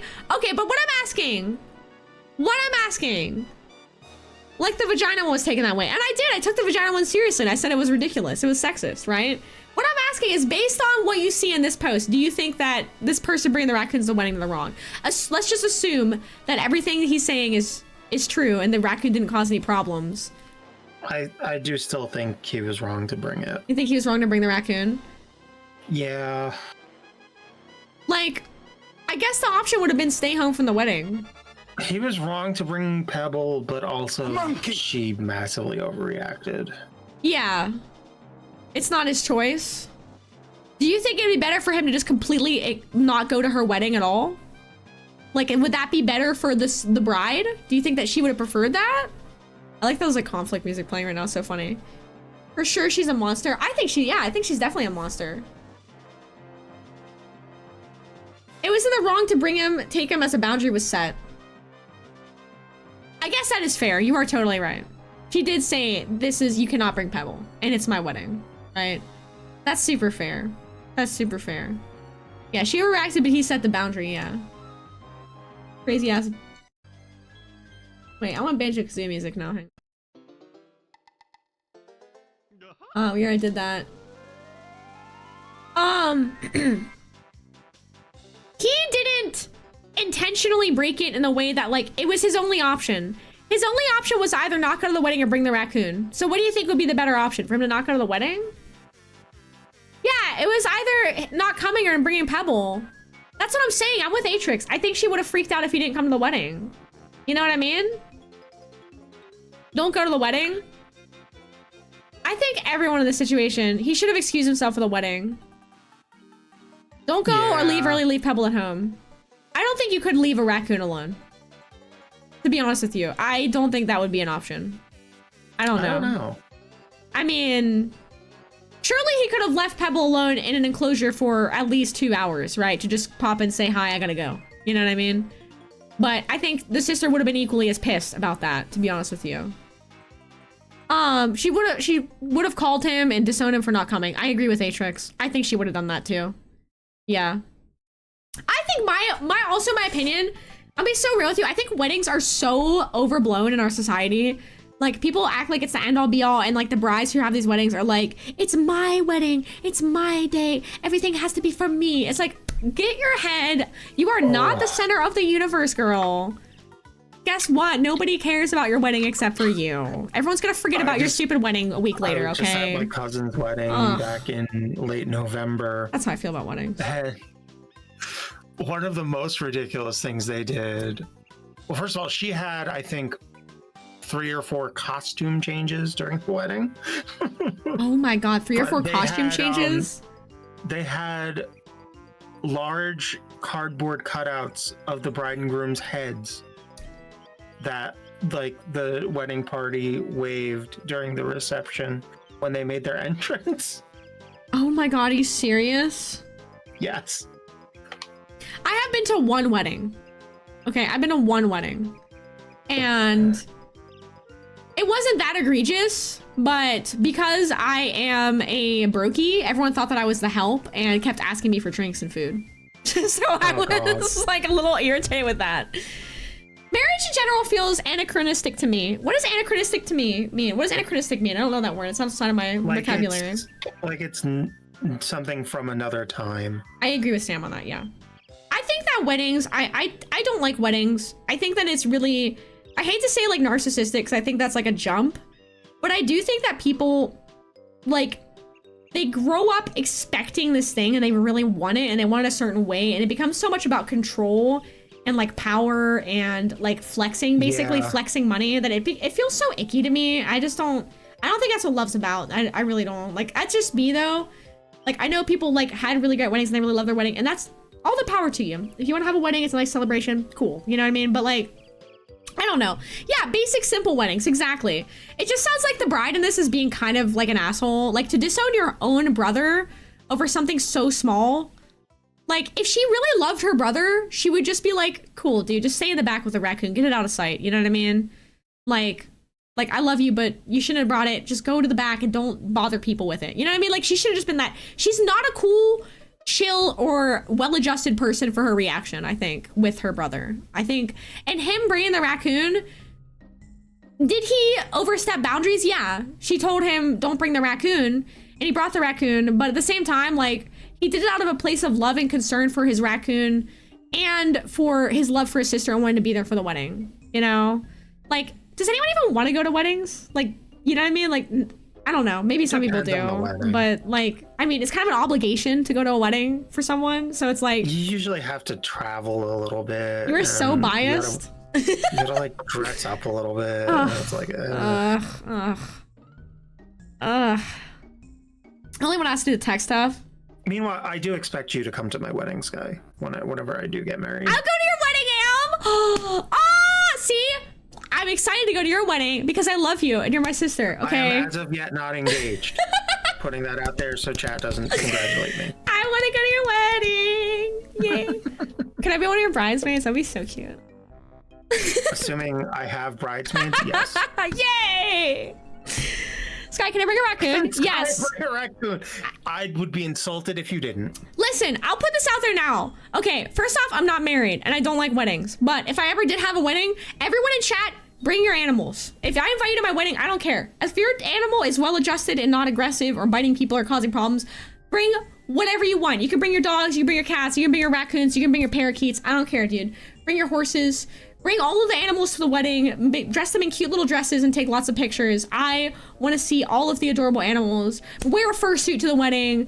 Just literally wear sweatpants. I don't care. Do whatever you want. That's my idea of a wedding. Oh my God. Literally be your best self. I would never impose any kind of rules or dress codes on anyone if I had a wedding. I do not give a shit. I want everyone to be happy and have fun. That would be my goal if I had a wedding. Hell yeah. Just bringing a horse to the wedding. I don't know. Bringing the animals to the wedding. Can you guys tell that I've had like half of this 6% cider and what a lightweight I am? It's only 6% and like literally I'm already like, woo! I hate weddings. Oh my God, I'm so excited for this wedding. Shut up, Neb. From drinking. A suit tailored for my friend's wedding in November. You're only gonna wear it once? And you're gonna get suit tailored? I'm so different. I don't know. I just couldn't. Like, I just could not. So for my cousin's wedding, I wore a suit I bought at Goodwill. Hell yeah, that's the way. That did not fit very well. Yep. That's the way. Yeah, I want to see an excuse to get one. That's fair. If you're gonna wear it again, that's fair. That's fair. Women, how do you not implode with hypocrisy, with love? What are you talking about? See, the difference is I would be excited for Am's like wedding because it's fun and it's like, I don't know. Maybe I just really do. I have like biased views about marriage. I do. I get it. Like I'm non-traditional. I'm not really the person that I never grew up wanting a wedding. So like when I see weddings, I'm just like, why would you spend all that money on a wedding when you could do so many better things with that money, right? Like literally even a 10K wedding. You know that like the wedding I would have would not be like some stupid expensive like formal thing. Yes, that's exactly it. I think that's a big part of it too, right? Like if it's I guess that's true. Like the only wedding I've ever been to was like one of my friends' weddings back in Georgia, and it was so expensive. It was like because they had money, so it was like at this country club, and everyone was like dressed to the nines. And you know, Danny and I are probably the most poor people at the wedding, so like we had cheap stuff we got like secondhand or at like whatever TJ Maxx store, and people were like asking us for drinks and stuff, and it was like really frustrating. I was like, damn, dude, because like we just had like a black a dress shirt and like black dress pants, and like we didn't buy fancy shoes, we didn't buy vests, we didn't buy bow ties or whatever, and so people were like, can I have a drink? And I'm like, excuse me? Like, I honestly... I'm a guest? I did. Looking back on it, what I wish I did is I wish I just, like, pretended that I worked there and went and just, like, stole a bunch of shit.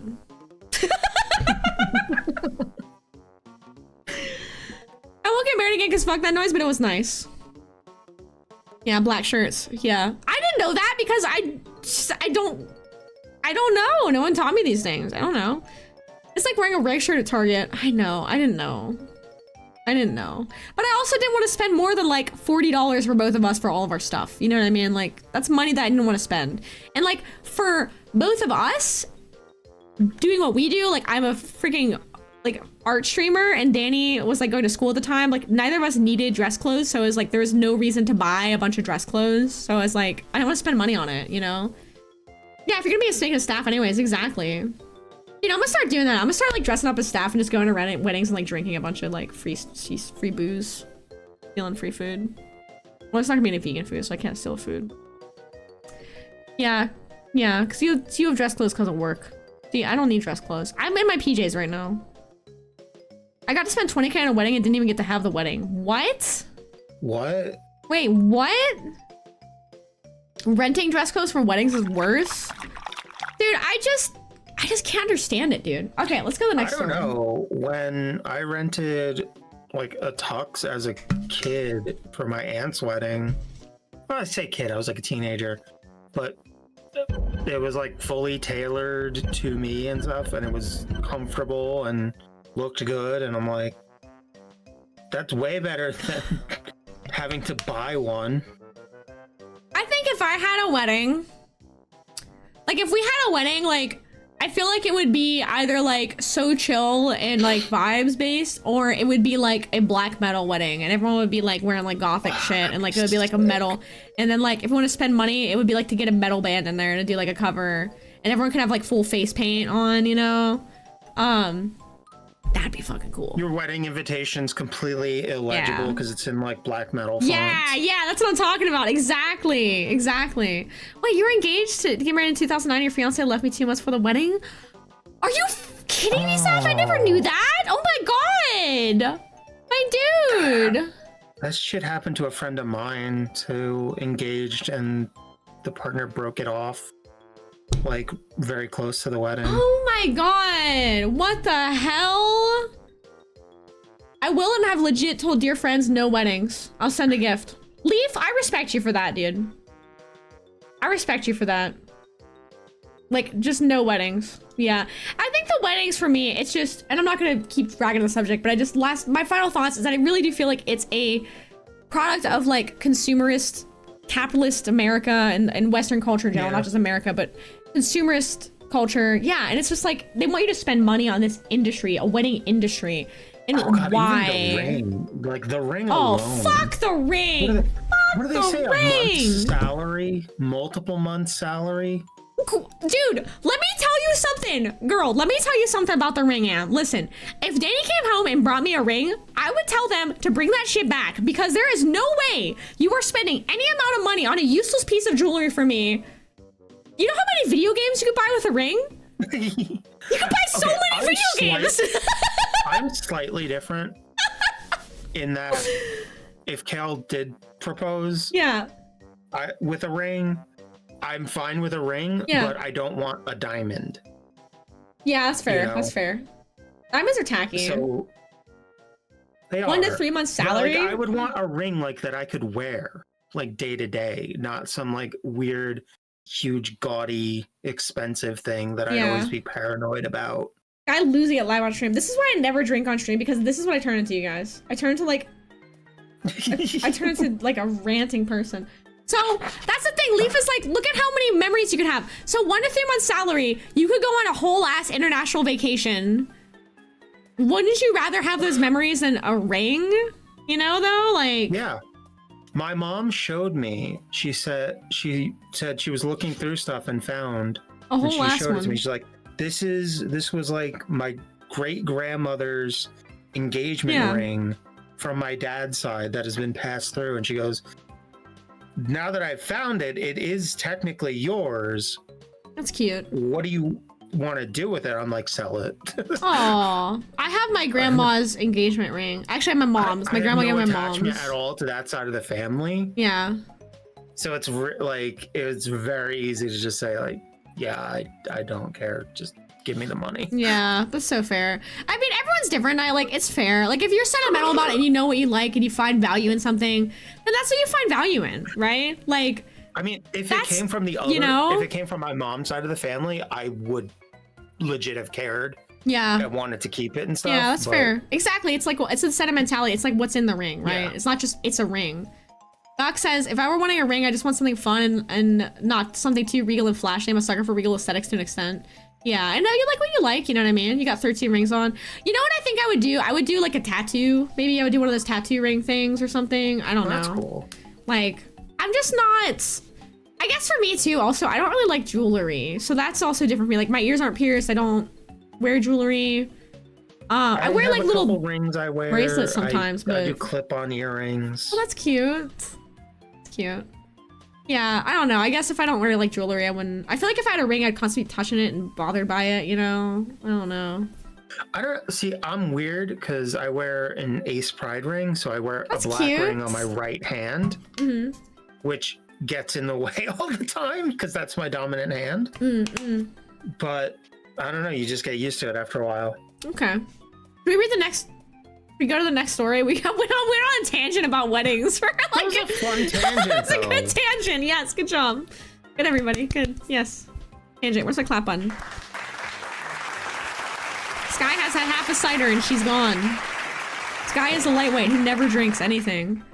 I had my cherry Coke thing, which was a little large, and also a Seagram's Escape. Oh, I used to like those kind of like. Those are very good, by the way. I never had a Seagram's Escape. I used to like those kind of like little margarita ones, you know? Yeah, it's like the one I had was like black cherry fizz flavored. That sounds really good. Yeah. Is it poop knife time? Should I read the poop knife? Bear, it's just a black band. Like, it's just a black metal band. But it's just because it's on my dominant hand. Wait, is this another wedding one? Am I the asshole for sending pink envelopes? Is this another wedding based? Oh boy, is it? If we're already on a wedding, maybe we should read it.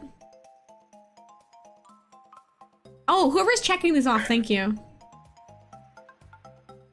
OP's boyfriend won't stop telling her that she smells bad. Oh, no, wait,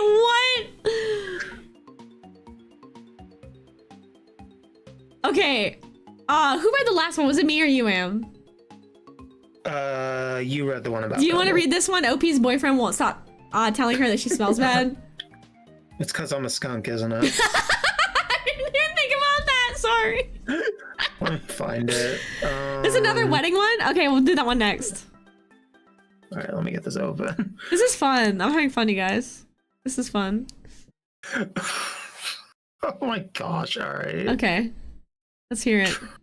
Trigger warning, negging. Oh boy. What the fuck is negging? That's a thing that like pickup artists preach where they tell the man to tell women they're interested in, like, to put them down. What? Also, we got Raiders. Hi! Hazard! Welcome on in! Oh my god, Haz is here. Haz is here. Haz, this is such a funny part you came in. We're reading Reddit stories, okay? And I'm a lightweight. I've had a half of a cider. I'm here with Fancy Skunk Am. She's that cute little skunk down there.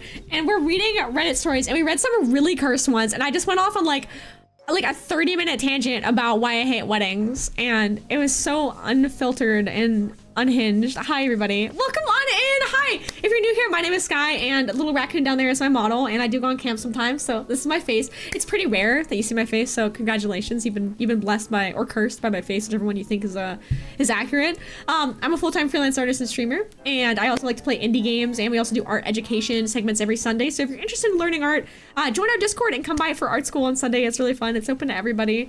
And yeah. And we're reading Reddit stories right now, and it's my birthday Sub-a-thon, and Hazard's amazing, and also Hazard is a member of the Pride Guild, which is really, really cool. Hi, welcome on in. Thank you for the raid. Thank you. Did I get you a slash shout out? Let's see. Okay, Am, I'm sorry. Yeah. Go ahead. Read the story. All right, Am's reading this one. I'm tuning in. I'm locking in. I got like a hair in my face. Oh, so the negging thing. Let me. Yeah. What is negging? What is negging? So it's pickup artists talk about it. They tell guys you put the girl you're interested in down. Okay. So that like you point out negative things and criticize her, so she feels worse about herself, so that she doesn't have like the confidence to leave you or to say what. Yeah, it's weird, and I don't fully get it. We're gonna stuff, and this is the thing that men do. Yeah, it's a thing that pickup artists tell men to do. Oh my god! Yeah, it's a really gross thing. Oh, that's so gross. That's dark. That's messed up. Not men, boys. You're right, Neb. You're right. Not men, boys. Thank you, Neb. You are right. Okay, go ahead, Am. Take it away. All right. Hi, bad luck. Welcome on in. Original by user. Throw RA. Do I stink in relationship advice? Oh my god. Okay, I have been with my boyfriend for over a year, and everything has been great except for one thing. Every single day, at least once, he will tell me that I stink and smell of BO. When we met, I showered every day, applied regular deodorant in the morning, brushed my teeth 3 times a day. Okay. Now I'm so paranoid about smelling bad that I shower at least twice a day. Oh, honey. I apply new industrial strength deodorant every few hours. Oh my god. I have a reminder on my phone. Perfume. and I brush my teeth anytime I eat or drink something that isn't water. This is not good. I feel like I'm going crazy. This is bad. I didn't think I smelled bad in the beginning, and I don't think I smell bad now, but I obviously smell bad to him, right? I'm that weirdo that keeps sneakily smelling their own armpits. Oh. I've been to the doctor, and he has said there's nothing medically wrong. It has honestly gotten to the point where I literally shove my armpit in friends and family's faces, asking if I smell bad. They all say I don't smell like BO at all. This is so sad. One friend even said I smelled too clean, like a Lush store. I'm getting so paranoid. God. He won't cuddle or anything when he says I smell. I really don't know what more I can do. Update. Okay, update. Unexpected edit. I waited for him to make a comment this morning so I could talk to him. It was less than an hour after waking up that he said, "God, you stink." Oh my God! I had already showered and put on deodorant. I snapped and asked what exactly he was smelling, because at this point, I'm one of the cleanest people on the planet. And if I still smell bad to him, then we should just break up. Yeah, break up with him. He got all panicked and upset. I eventually got out of him that this is what his father always said to his mother. Apparently, his father told him that this was a surefire technique to have a woman never leave you because she will feel too low to cheat, will love only you, and will always be clean. What? Needless to say, his father is wrong. He's packing his things and moving out of my house today. Girl. Okay, he's gone. Yes, get out. First off, good on OP. Wow. What? Yeah, that is generational abuse. And also, I'm so proud of this person for getting him out because that's insane. That is messed up. Oh my God. Dude, in what world does this guy think that it's okay to do that? Why? Top comment. Hey son, you know the woman who gave you life and brought you into this world and probably loves you more than you can ever comprehend? Here's how I dehumanize her so she sticks around. You should try it with your girlfriends. Why did the guy believe it? I think that OP's so good on breaking up with this guy, because any guy who like believes this and takes this to heart and continues to further this generational abuse and emotional manipulation is just no, that's bad. There's no fixing it. There's no fixing it. That this guy probably picked up some other screwed up shit from his dad too. Oh my God. Doesn't think of it was a person, thoughts and feelings there, and only an object for their control. Oh my God. Yeah, I hope the BF will reflect on this. I do. You can hope so, but like Atrix, I would not get your hopes up because like dude is not smart enough to like see through like clear mental abuse and manipulation that his dad like passed down to him. So like homie's probably not reflecting on this. Like that is so frustrating. God. Ugh. Yeah. I hate that. That's ridiculous. Okay. Let's do a lighter hearted one. Let's see. We got roommate exposed to toxic. Wait, what's the other wedding one? Line 6 is the other wedding one. I, 35 male, was caught using AI to write wedding vows. Yeah. Oh no. Dude. Okay, I gotta read this one. Yeah. Okay. I, 35 male, was caught using AI to write wedding vows, and partner 35 female walked out. What to do? I recently had a wedding with my partner. We've had a stable and happy relationship so far, and I love her more than anything in the world. The problem arose when it came to writing vows. Don't get me wrong, I love many things about my partner, but I couldn't figure out how to put them into tangible vows. So I decided to use ChatGPT so I could have something well written and expressive to share at the ceremony. No. The thing about my partner is that she's very confrontational and no nonsense. If something annoys her, she immediately addresses it with no room for backing out. Good on her. I also know that she's expressed disdain for AI in the past, but I didn't realize how far the hatred could go. Oh my God. He said hatred. Okay. I don't know how, but she immediately recognized that the vows were AI. After I had finished, she had this angry look and whispered me, "Did you use fucking AI to write that?" I was quiet because I couldn't believe she had noticed that, and she was choosing to address it while we were on full display for everyone. She then said that I either speak from the heart or she walks out. I literally couldn't get any words out, and she kept her promise and walked back down the aisle, much to all of our friends and family's confusion. She's been ghosting me for these past few days, which is atypical for her and honestly gives me panic attacks. Most people agree. Thank you for the follow. Welcome on in. Most people agree that calling off a marriage because of AI vows was an overreaction. What? I'm sorry?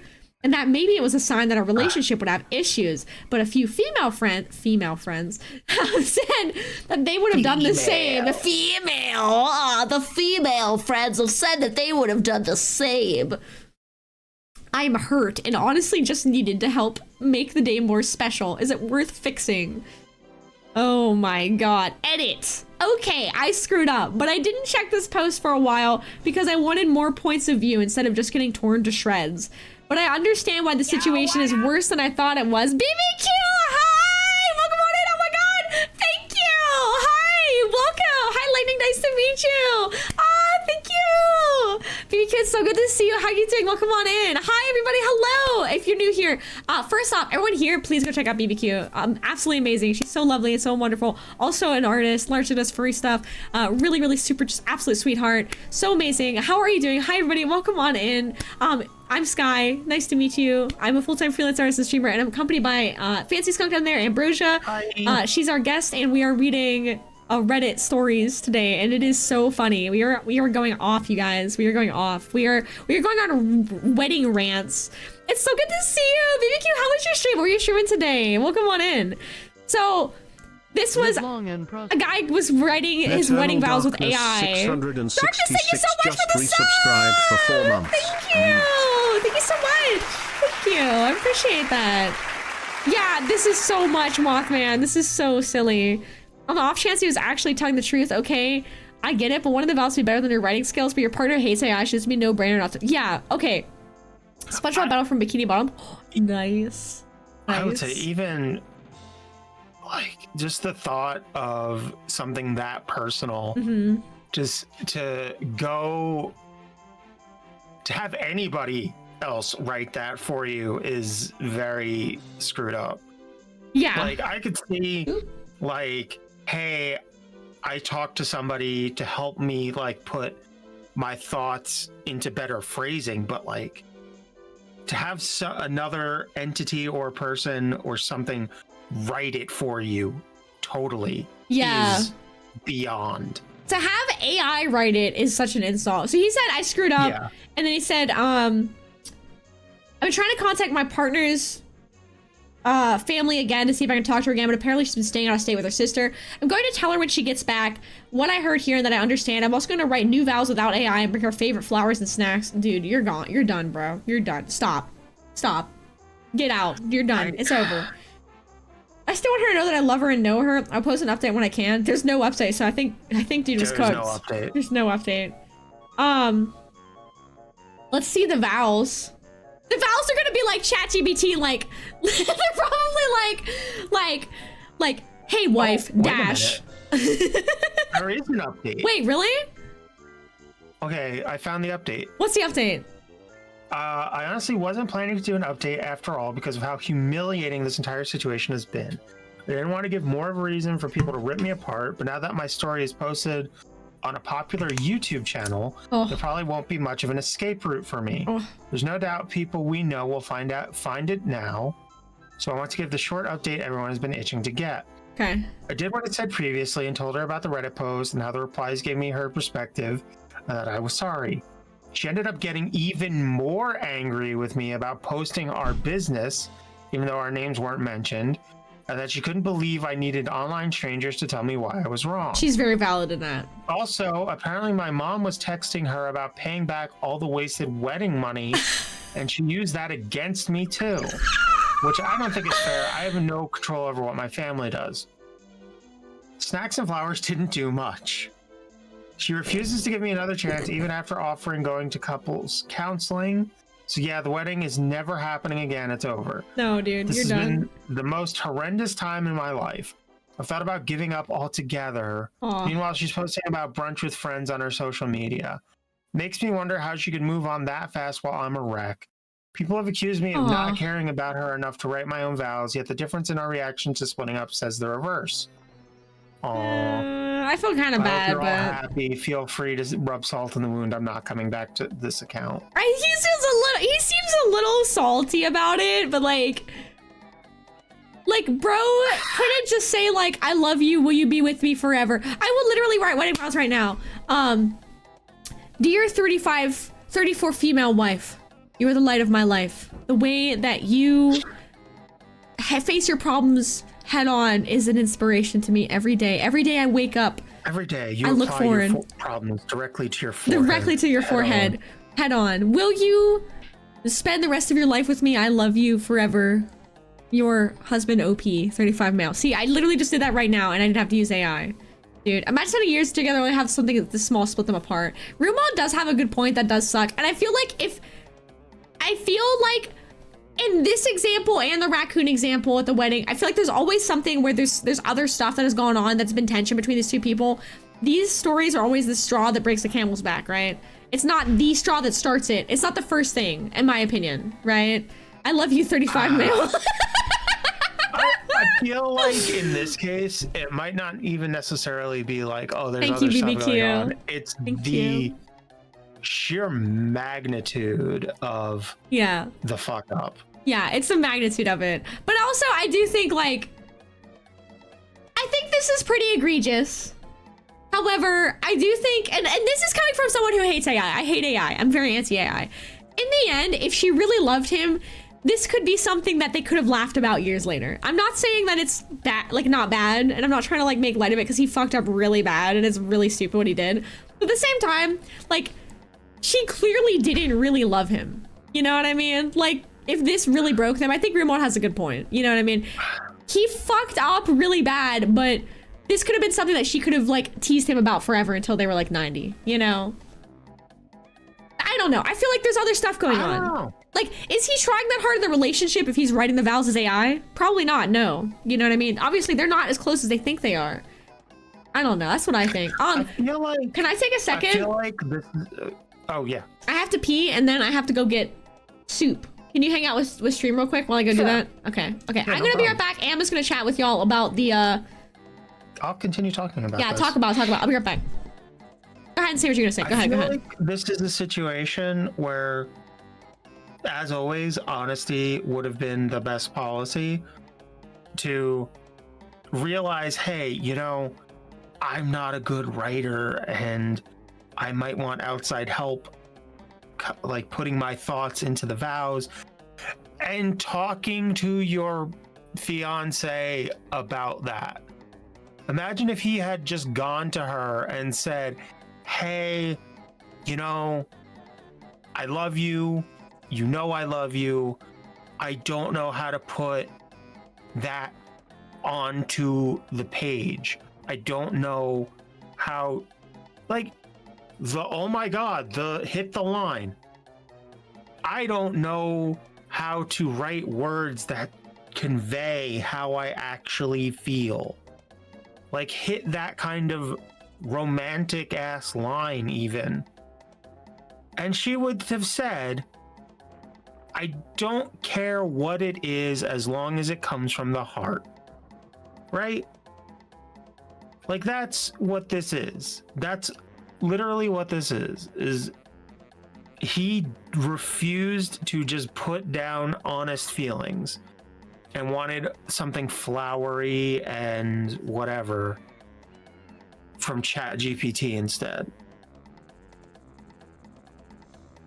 Exactly, Wolfie. A lot of vows are that kind of thing. Like, I don't know how to put this into words. I don't know how to tell you how much I love you. I don't know how to tell you, you know, that kind of thing. And that's great because it's honest.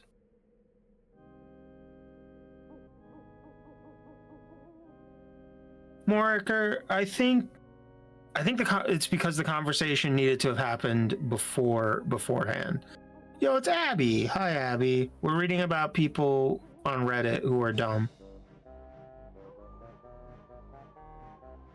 This guy screwed up and had ChatGPT write his wedding vows.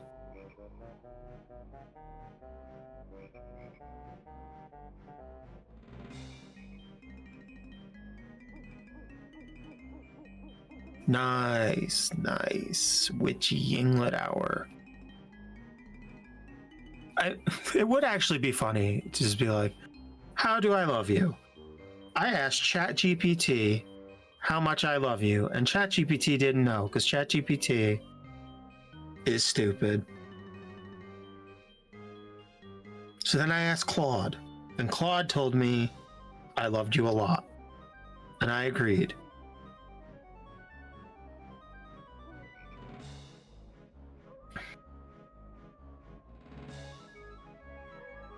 And then I asked Grok, and Grok told me something really racist, and I won't repeat it.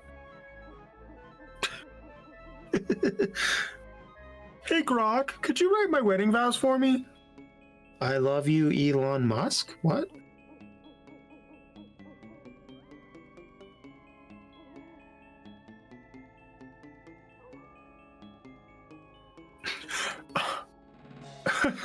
I just realized there probably are people who would do the equivalent of this post just at Grok. I used AI for my wedding vows and my fiance walked out. Why? Grok would be like, well, she was probably one of those feminist types. You're better off without her. Oh, I see Sky's listening in.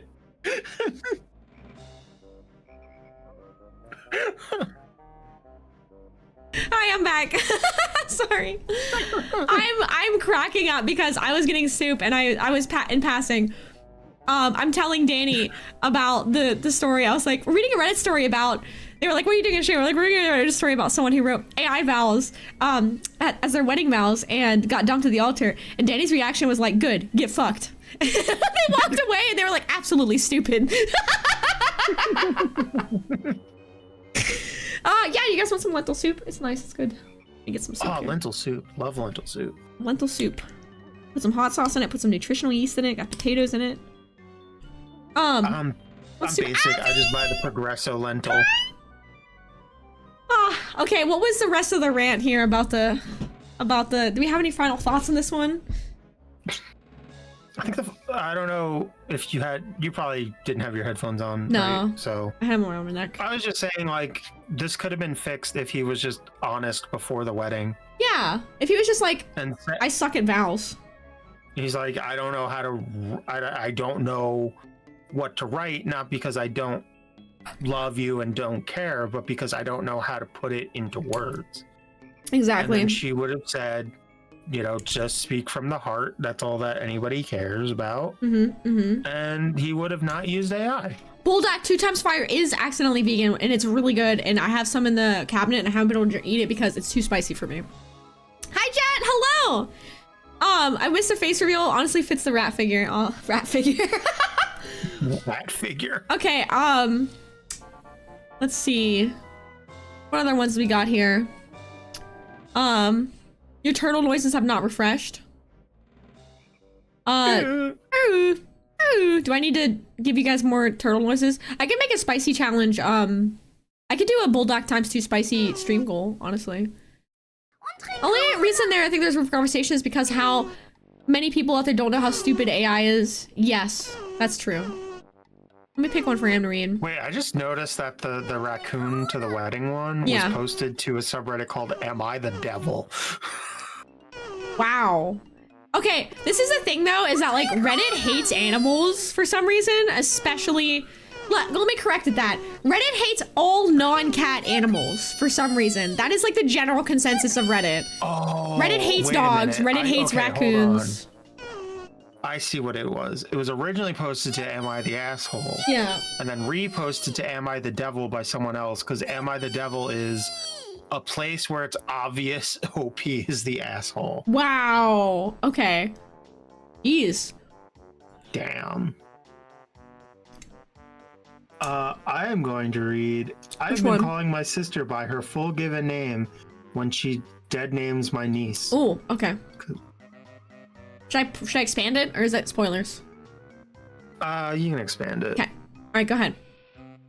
My brother's kid, 22 female, came out as trans on her 21st birthday about a year ago and changed her name from dead name to Lacey. Yeah. Oh, Lance to Lacey, both fake names. Okay. Okay, cool. Okay. Most of our family accepted it, and the ones who didn't weren't close anyway, except our sister Ava, 45 female. We are a Native American family with a lot of creative names, and my sister's birth name is something close to Evangeline, but she decided to go by Eva after a white kid said her name was rezzed out. Ugh. Jeez. That's a racist ass comment. That's really racist, yeah. She's insisted on Eva for about 35 years, and we all obliged. Okay. Now she's regularly been calling my trans niece by her dead name Lance since she came out as trans, so I started calling her Evangeline, which she hates. The whole family caught on and have only been referring to her as Evangeline for about a year now. Whoa. And she is furious every time she comes to family events. Recently, she's been calling me by my first name to bother me. My name is a portmanteau hyphenation of my mom's 4 sisters' name. Something like Alexiana Dorothique, but wackier. Okay, so now we're getting into name battles. Me AD or Lexi, or my brother called me Dodo since he was a kid. I love my full first names, but it's cumbersome to use an 8-syllable name regularly. Well, my full name caught on with family and friends. This is Just crazy. despite Evangeline, we have all reverted back to our full names instead of nicknames. Our dad is no longer Frank, he's Franklin. Our mom is no longer Roz, she's Rosalind. Brother is no longer Nate, he is Nathaniel. Wow. Sister-in-law is no longer Kate, she's Catherine, all fake names. Wow. This has truly driven Evangeline away, which was the plan in the first place. Lacey makes her better company, so good riddance to one crappy sister. Good. Excellent. Yes. Yeah, those are my clap button. That sister sucks. Get rid of her. Get dunked on. That's right. That's whack. That's hilarious that the whole family basically driven her away. You know what I mean? Like, but like, this sister though, dude, like, what the hell? Like, you know, like, it's not hard. Like, you gotta get used to it. Calling someone a new name, for sure. If you've known someone their whole life, definitely takes getting used to. But like, just try a little bit. Like, right? You only gotta try like an inkling. It literally takes the smallest amount of effort to like make someone feel comfortable in using their real name. You know, their chosen name. I have to start pushing my mom to start using my name. Yeah, and it's hard to navigate. I haven't made it an issue, but it is one of those things where it's like, all right, you can start trying now. Yeah, just talk to her about it. We're having it's like, you know, we're having a phone call. It's not like we're at a family event where I'm not out. You can please. I don't even remember what your dead name is. I'm actually gonna be so honest with you. I've erased your dead name from my brain. I don't know your dead name. And I've known you for longer. You probably see it with like my PayPal, because my PayPal still has it. I don't remember. The thing is funny is like, I literally just like, someone tells me, even if someone like that I know who I've been friends with for a long time and they transition, I have like this thing where I just like erase their old name. I'm like, it's gone. I turn it into the trash. Their dead name goes in the trash. Gets erased. Like, you never really had occasion to call me my dead name when I was going by That's true. That's true. Yeah. Like, you were Fancy Skunk. Yeah. Online name wise. Like that was my online name. Yeah. And my persona was Sebastian. So I don't even remember that. Yeah. So it's like my actual dead name never really came into conversation. That's true. That's true. And we become a lot like closer in the past. I mean, God, like 5 years. God, I can't believe it's been 5 years. That's crazy. Oh my God, hang on. I gotta blow my nose. I'm eating spicy food. All right, we gotta pick a good one next. This is really fun. I'm having a blast reading these. This is so fun.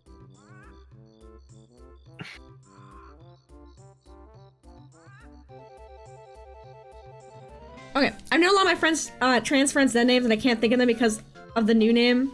Yeah, I just erase the old name out of my memory banks. Yeah, Am has no dead name, so I still call her Fancy. That's cute. I didn't even register the Sona even having a name. What are you talking about? I thought it was just Am. That's really funny. I know, because I call her Am. That's because what is me and my Sona have the same name. I'm like kind of the same way because I haven't thought of an actual name for my Sona. So like, it's Sky or I guess just Rack. You know what I mean? I haven't really named her. I mean, I have like names for like subtypes like Chad Rack, and I have Racklin, or I have Rackamuffin, but they're not like really names, you know? Well, it's weird for me because in toying with exploring gender and stuff, I had a gender bent version of the male skunk, and we called her Ambrosia. So when I was like, oh shit, I'm trans, there were no signs. There were no signs. It happened suddenly. Yeah. I was like, well, I'll keep, you know, I've already been calling this female version of the skunk Ambrosia, so sure. And then I'm like, well, that's just me. Yeah. So that's my name too. I think it's an awesome name. I love it. Yeah. Oh, that's so cool. I love that so much.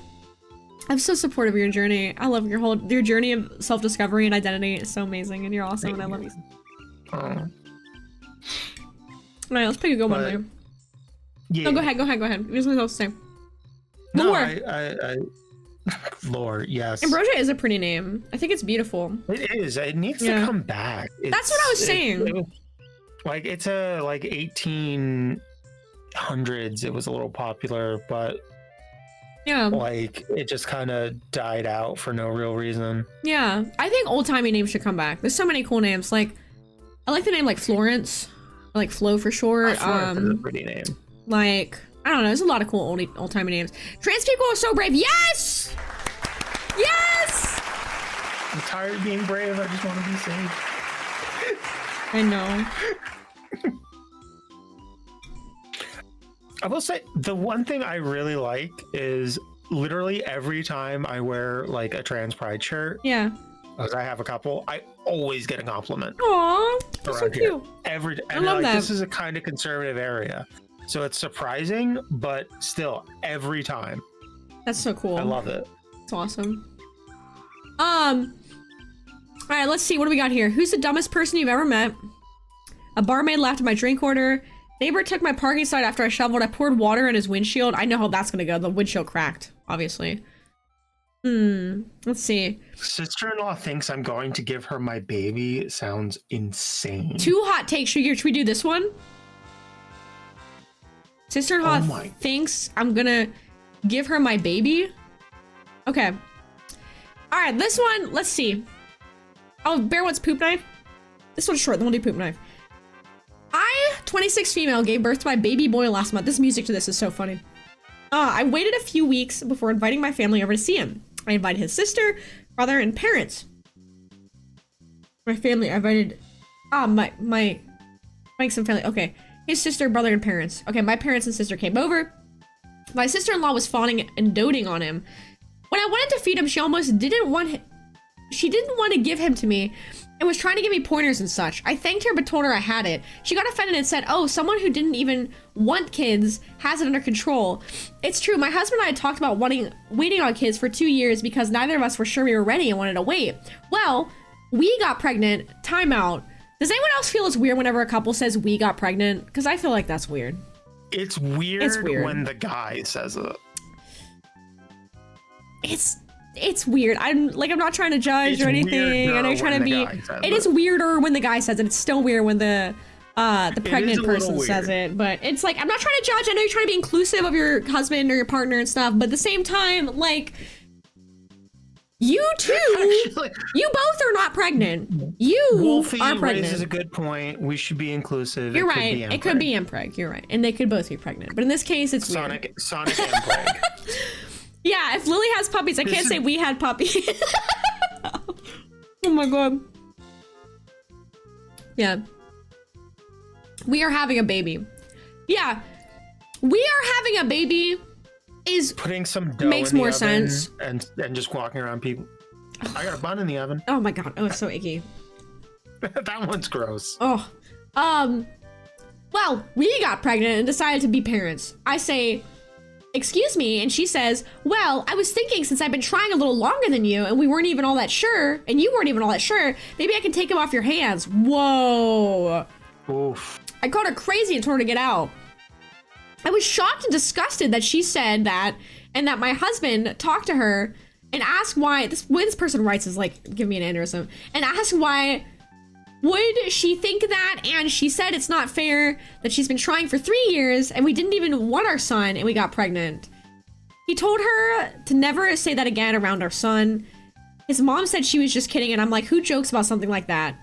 Edit. I talked to my husband about cameras and changing locks, and he said if that's what is gonna make me feel comfortable, then he'll get to it tomorrow. To not be around my son for a while, I'm taking this very seriously. Yeah, that's... Yeah. I think... I mean, that is legit, like, that gives the, like, someone who steals a baby type vibes. The thing is, like, and I'm not trying to excuse what she's going through, like, excuse her behavior, because it's not excusable, and it is weird. But at the same time, like, I do think that this person, I think if she was trying for a long time, and, like, some people really, really want a baby, and not everyone can have a baby, and I think it sort of made her, like, feel really frustrated and upset. I feel like her sister needs to explore this through therapy, right? This is something that has to be explored through therapy, because unfortunately, like, she's really transposing her like loss and grief and not being able to conceive onto her sister who had this baby. You know what I mean? Just adopt is not that simple, unfortunately. It's not simple or easy to adopt in the US. If my understanding of adoption is it's kind of screwed up.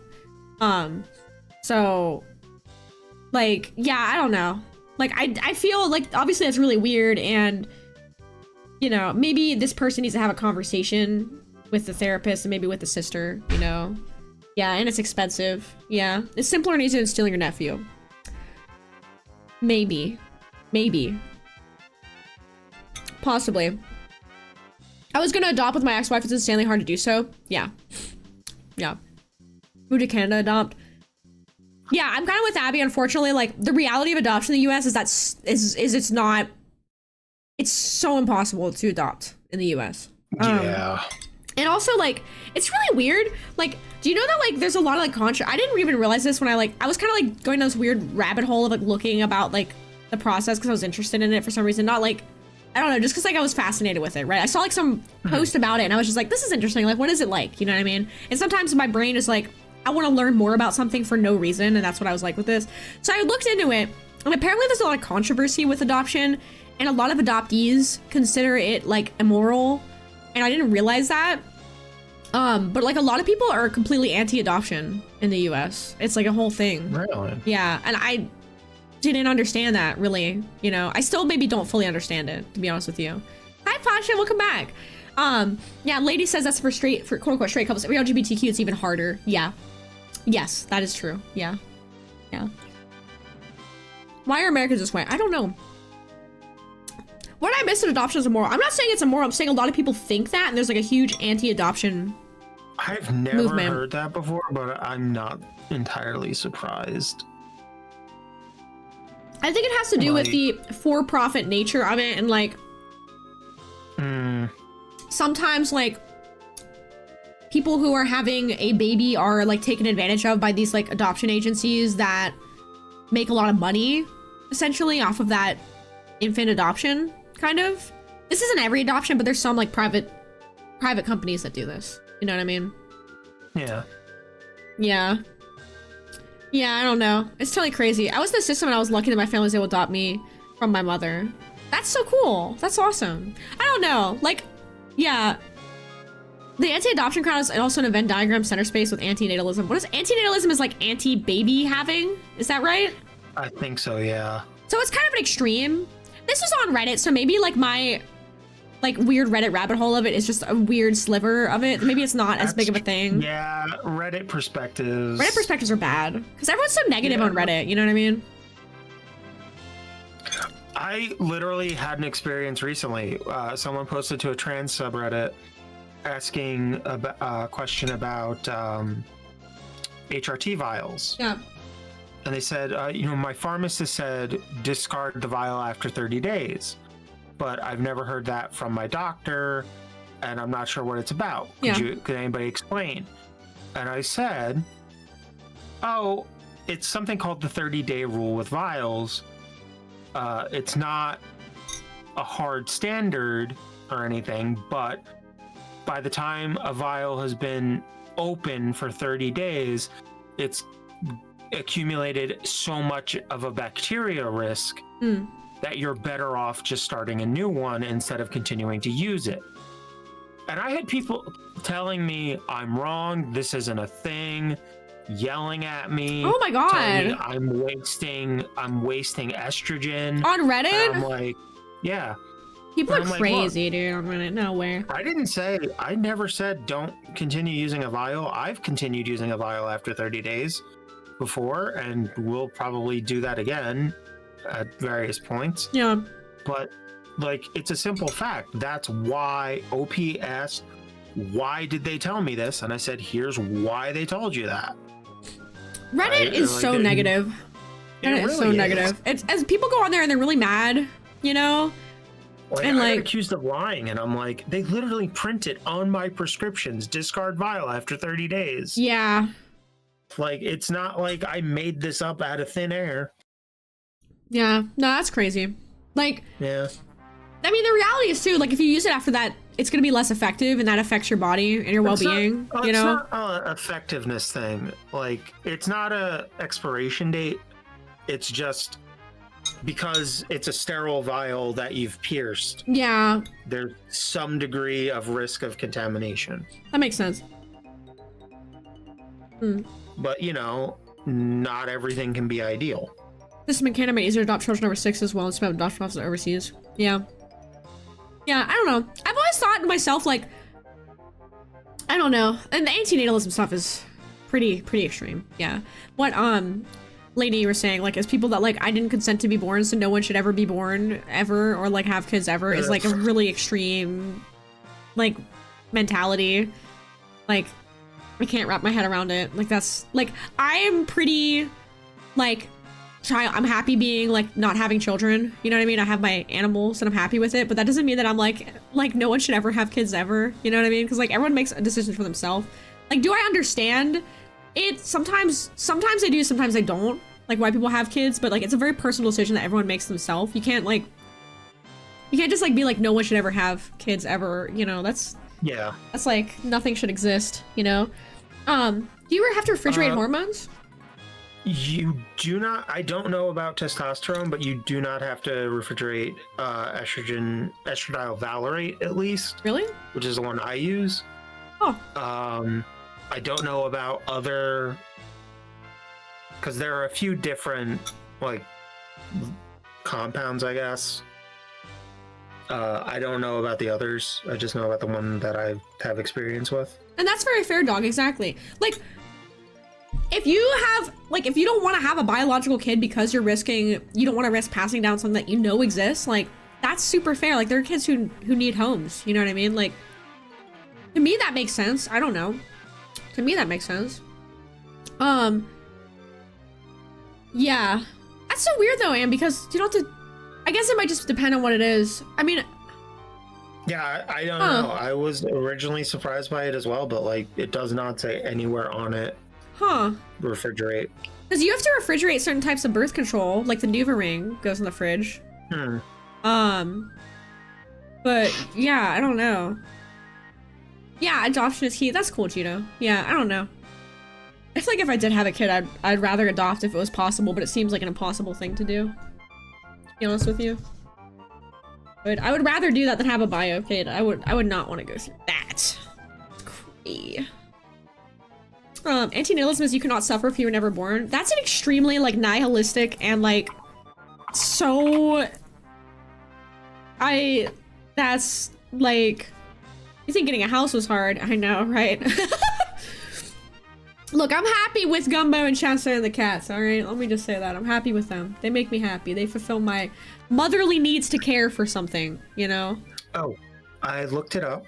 It says the reason you don't refrigerate estradiol valerate is because it can cause the estrogen to crystallize and precipitate out of the oil.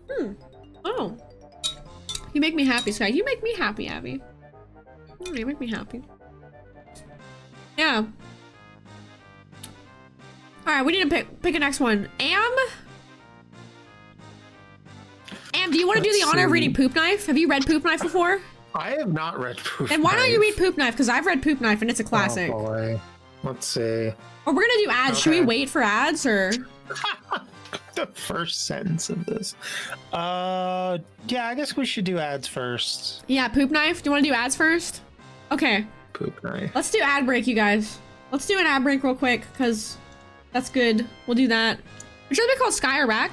It doesn't matter to me. Either's fine. Either's fine, Jito. It's completely fine. I respond to both. I know both are like my names. Sky's my IRL name, which most people call me by, but if you want to call me Rack, that's cool too. Wait for ads. Okay. We're gonna wait for ads. Let me run these ads. We'll do a words here. Scracky.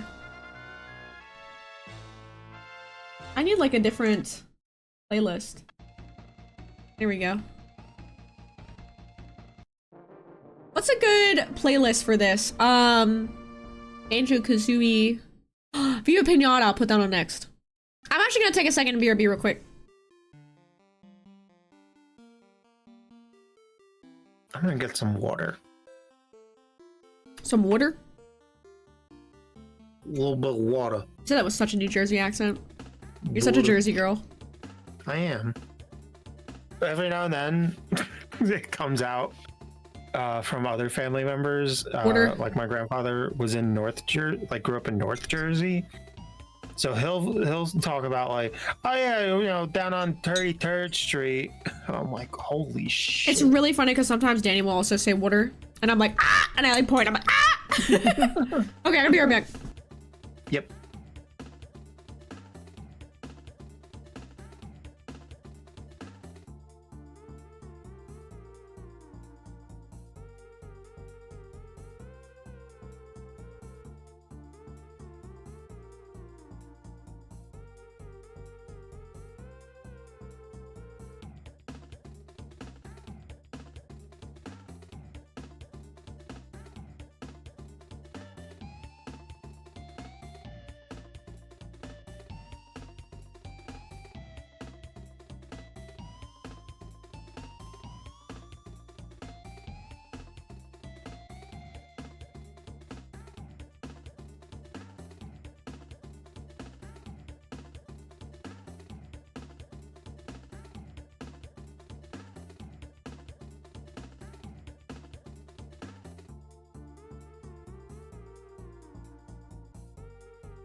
Yes. Yes. A similar event did take place. You're right. You were right.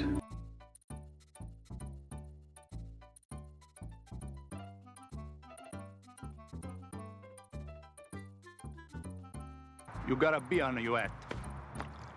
Gay.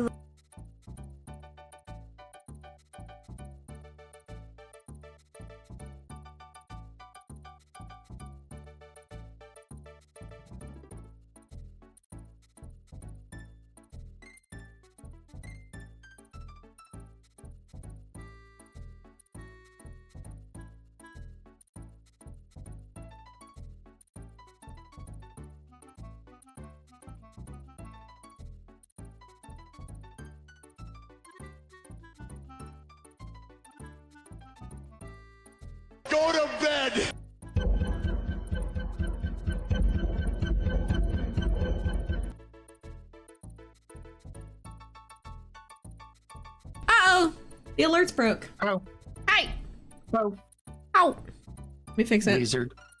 Lizard, lizard, lizard, lizard, lizard, lizard, lizard, lizard, lizard, lizard, lizard. Gay little lizard. Gay little lizard, gay little lizard, gay little lizard. Gay little, gay little, gay Gay little, little, gay little. Where's my freaking webcam? You gotta be on your way. You gotta be on your way. Cola. You guys have given me so many freaking like vocal sims. Oh, did you see the one I posted in Spicy Shit Post? No. Is it stream appropriate? Probably not, 'cause it's a spicy shit post. It's borderline. It's got some swearing. Is it a Reddit thing? No. It's a vocal stim thing. It's a vocal stem thing? Oh. Why don't I put on app? It's got swearing, but it's not bad. It's to some will be in bad taste. Okay, well then let's not play it on stream. Thank you for the heads up. All right, and you are up for poop knife. Okay. Oh boy. This is a good one, so I want you to take a time and take it all in. The poop knife. The poop knife. Just from the first sentence, this is gonna be a good one. My family poops big. Maybe. Why am I making the skunk read like the stink ones and the poop ones? Yeah, this is specious. Maybe it's genetic, maybe it's our diet, but everyone births giant logs of crap. If anyone has laid a mega poop, you know that sometimes it won't flush. This is with a Jersey accent. Abby said. Okay. It lays across the hole in the bottom of the bowl, and the vortex of draining water merely gives it a spin as it mocks you. Growing up, this was a common enough occurrence that our family had a poop knife. A poop knife? It was an old rusty kitchen knife that hung on a nail in the laundry room, only to be used for that purpose. Ew! It was normal. Pipus. Ah, boy. It was. Do I have to really continue this? No, you can do it in your regular voice now. Okay. It was normal to walk through the hallway and have someone call out, "Hey, can you get me a poop knife?" I thought it was standard kit. You have your plunger, your toilet brush, and your poop knife. Fast forward to 22. It's been a day or two between poops, and I'm over at my friend's house. My friend was a local dealer and always had guests over because you can't buy weed without sitting on your ass and sampling it for an hour. I excuse myself and lay a gigantic turd. Oh no. I look down and see it's a sideways one. So I crack the door and call out for my friend. He arrives and I ask him for his poop knife. My what? Your poop knife, I say. I need to use it, please. The fuck's a poop knife? Obviously has one. Maybe he calls it by a more delicate name. A fecal cleaver, a dung divider, a guano glaze. I explain what it is I want and why I want it. He starts giggling, then laughing. Then lots of people start laughing. It turns out the music stopped and everyone heard my pleas through the door. Oh my god. It also turns out that none of them had poop knives. Yeah. It was just my fucked up family with their fucked up bowels. Fuck my life. I told this to my wife last night, who was amused and horrified at the same time. Wow. It turns out that she did not know what a poop knife was and had been using the old rusty knife hanging in the utility closet as a basic utility knife. Thankfully, she didn't cook with it, but used it to open Amazon boxes. She will be getting her own utility knife now. Oh my god. Common question, why was this not in the bathroom instead of the laundry room? Answer, we only had one poop knife and the laundry room was central to all 3 bathrooms. I have no idea why we didn't have 3 poop knives. All I know is that we didn't. We had the one. Possibly because my father was notoriously cheap about the weirdest things. So yes, we shared our poop knife. Dude, 77k upvotes. I actually saw, I haven't seen this post before, but I saw a post referencing it. Yeah. Where it was talking, it showed a picture, there was like a diagram posted in a hospital describing that you should never put your hand in the hospital toilet. Like if you drop and saying like if you drop something in, alert staff immediately, do not reach for it, because the toilet had a sharp implement at the bottom of it to cut waste. It had a built-in poop knife. Wait, this toilet had a built-in poop knife? Yeah. Oh my god, what is this bug? Hold on.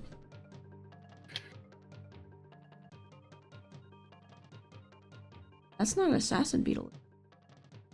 Assassin beetle? Shit, hold on. I gotta... What is an assassin beetle?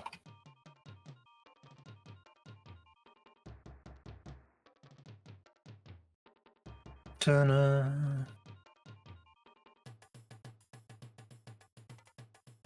That's mysterious.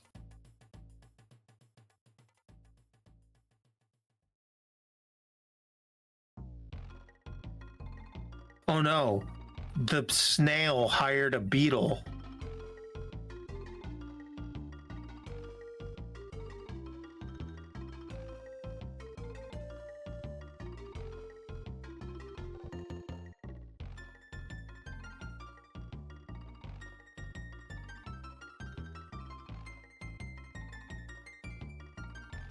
Wait, what?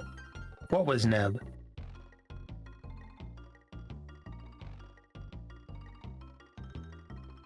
Neb is innocent. Neb hasn't said anything.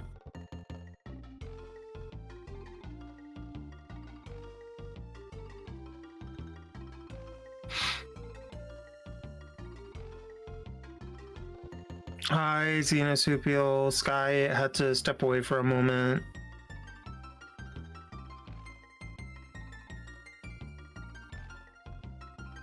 I don't know, Zaf. Like, the diagram made it seem like it was a sharp thing.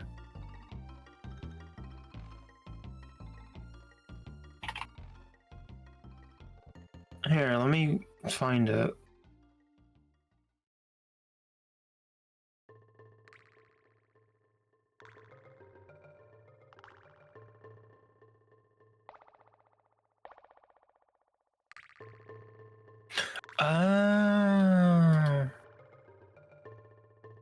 Yeah, it says it contains a sharp device that can cause injury. Oh, I see. Okay. Fair.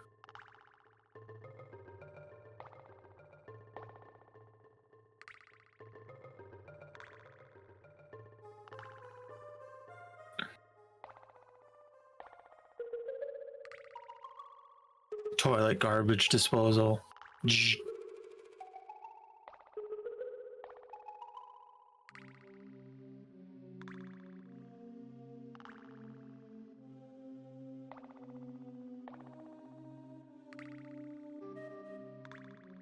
Yeah, the poop knife family definitely needed a change of diet for sure. Or to just like go to the bathroom more often.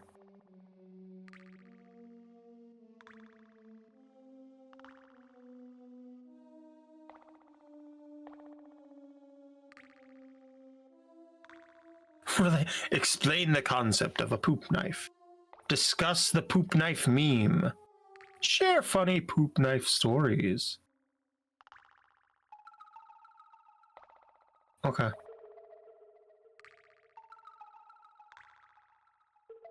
Too much gabagool. Man. What is an assassin beetle? Okay.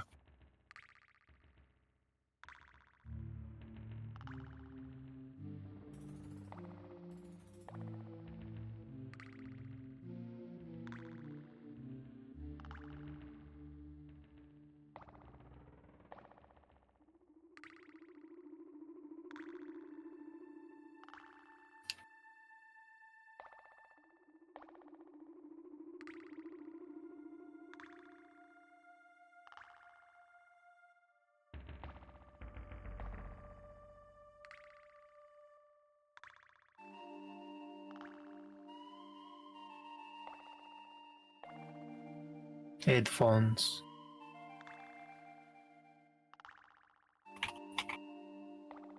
Okay, I'm unmuted. Sorry guys, I'm back. I had to like wipe my area with a Clorox wipe and get rid of this bug I found. It's like an assassin bug is like a bug that if it bites you, it can carry like a disease that is like basically fatal.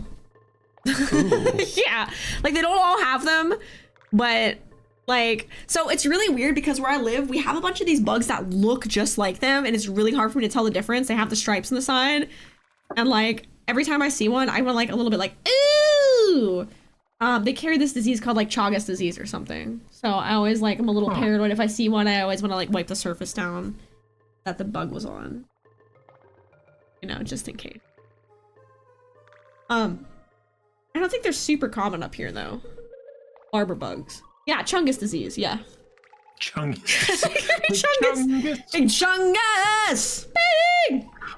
I don't think it was one though, because it didn't have the proboscis piece in the mouth, and there's a lot of bugs that look just like them, but I still am like weird about bugs, so. Okay, yeah, barber bugs. Yeah, they're mostly in like South America, these bugs. Anyway, the poop knife. Did we determine if you guys think the poop knife is a real story or not? I feel like it seems, I think it's believable. I think it's real. Yeah, I believe it, because like some people have like weird habits in their families and they don't even know that they're like unusual. Yeah, kissing bugs. Yeah, they're kissing bugs, exactly. I can guarantee it's real. Does anyone in chat have a poop knife? Abby, did you post this story? Is that why you can guarantee it's I can guarantee it's real. This is my story. She goes ... Thank you, Zeno. No, hi. I was the dealer. It's too embarrassing for OP to be fake. I just used the plunger. I mean, I think some people do have big poops. What is a poop knife? The story explained it. It's a knife that breaks up a large poop. You know, so you can push it in the thing. No poop knife, but I have a bidet.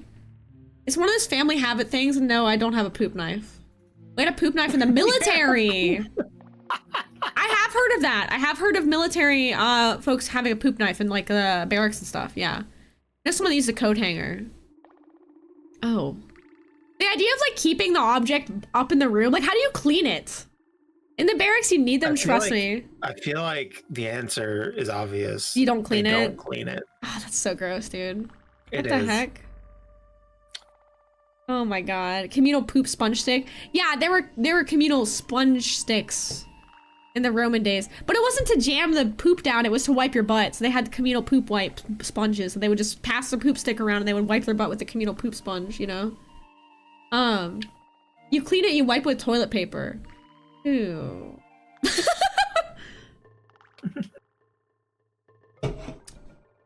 Oh, what comes from it? On your own ass? Oh my god. Okay, okay. Next story. Next story. Next story. Let's see. Okay, today I fucked up by lying to my wife for 13 years. Pretty good. Yeah, today. Today. Only today. Last 13 years, totally fine. Didn't fuck up.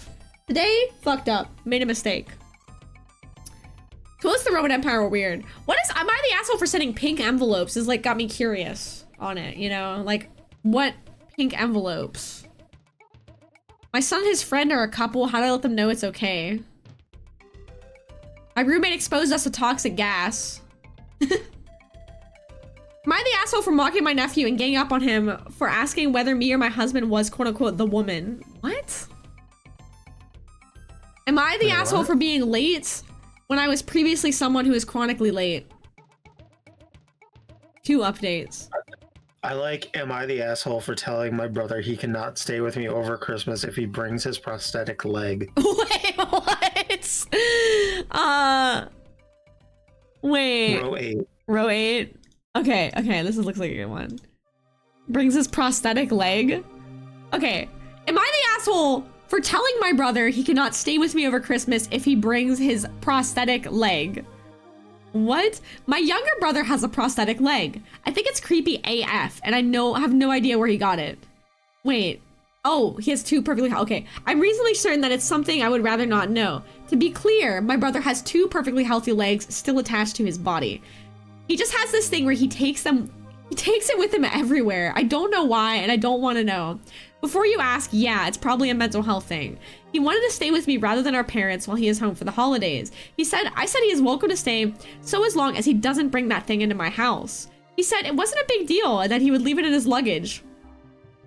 I agreed on the condition that if I saw it outside his luggage in my home, then I had the right to destroy it. He backtracked on staying with me and is at our parents' house, where he is miserable. They still treat him like a little boy instead of a guy who is almost 30. Oh, okay, there's a lot going on here. He called me again after supper and asked to please stay with me. I said he could, so as long as we together took his thing and put it in a storage unit until he leaves. I get the key. He won't do it. He says that I'm being a bitch, for not letting him stay with me. I think he needs to get therapy or medication or both, or a girlfriend, boyfriend, dog, cat, hamster, something. Just not a goddamn prosthetic leg. What did I just read? What did I just read? An emotional support prosthetic leg. That's a new one. Progression of my reactions. Title. Oh yeah, you fucking suck. First paragraph. What do you mean? Second paragraph. Third paragraph to end. What the hell? Does he store butter on the leg? Yeah. Does he also take a stick of butter into the bathroom? Chronic loneliness or something? The butter guy just needed a poop knife. The butter guy needed a poop knife and a prosthetic leg. To spread the butter. This is, combine them all, this is the amalgamation of Reddit, okay? This is like a guy with a butter who takes a stick of butter in the bathroom, has a poop knife laying in the bathroom, and then he goes out slathered in butter and he grabs his prosthetic leg and falls asleep. That's after and then he closing ChatGPT. Then he brings a raccoon. Yeah, and he brings a raccoon to his sister's wedding. and uses the sister's full legal name. Oh, there's updates. Oh. There are updates? Okay. Update on why I didn't let my brother stay with me if he brought his prosthetic leg. Okay. First update? Okay, first update is this one. Okay. Update on why on my brother and his prosthetic leg. He quotes his. I didn't realize how much attention this was going to get. Enough that someone informed me the woman who my brother stole it from. What? And she was able to figure out what happened. She called the cops and he got arrested. What? What? What? I guess he was trying to do. He was sort of trying to do the thing where he could be the hero that tracked down her leg. Please don't ask me what the fuck was going through his head. The leg was expensive enough. He is facing real criminal charges. That's all. Sorry, there's not more to tell. This is Sopranos plot. Guys, this is not real. There's no way. Second update. This is a Sopranos episode. Finally over. Brother had to go to court after being charged with several crimes, most serious being felony theft. Bullet point to the result. Found guilty because he was too stupid to take a plea deal. Had leg to serve too some far. time incarcerated and now has parole. Managed to avoid being charged with a sex crime. Wait, what?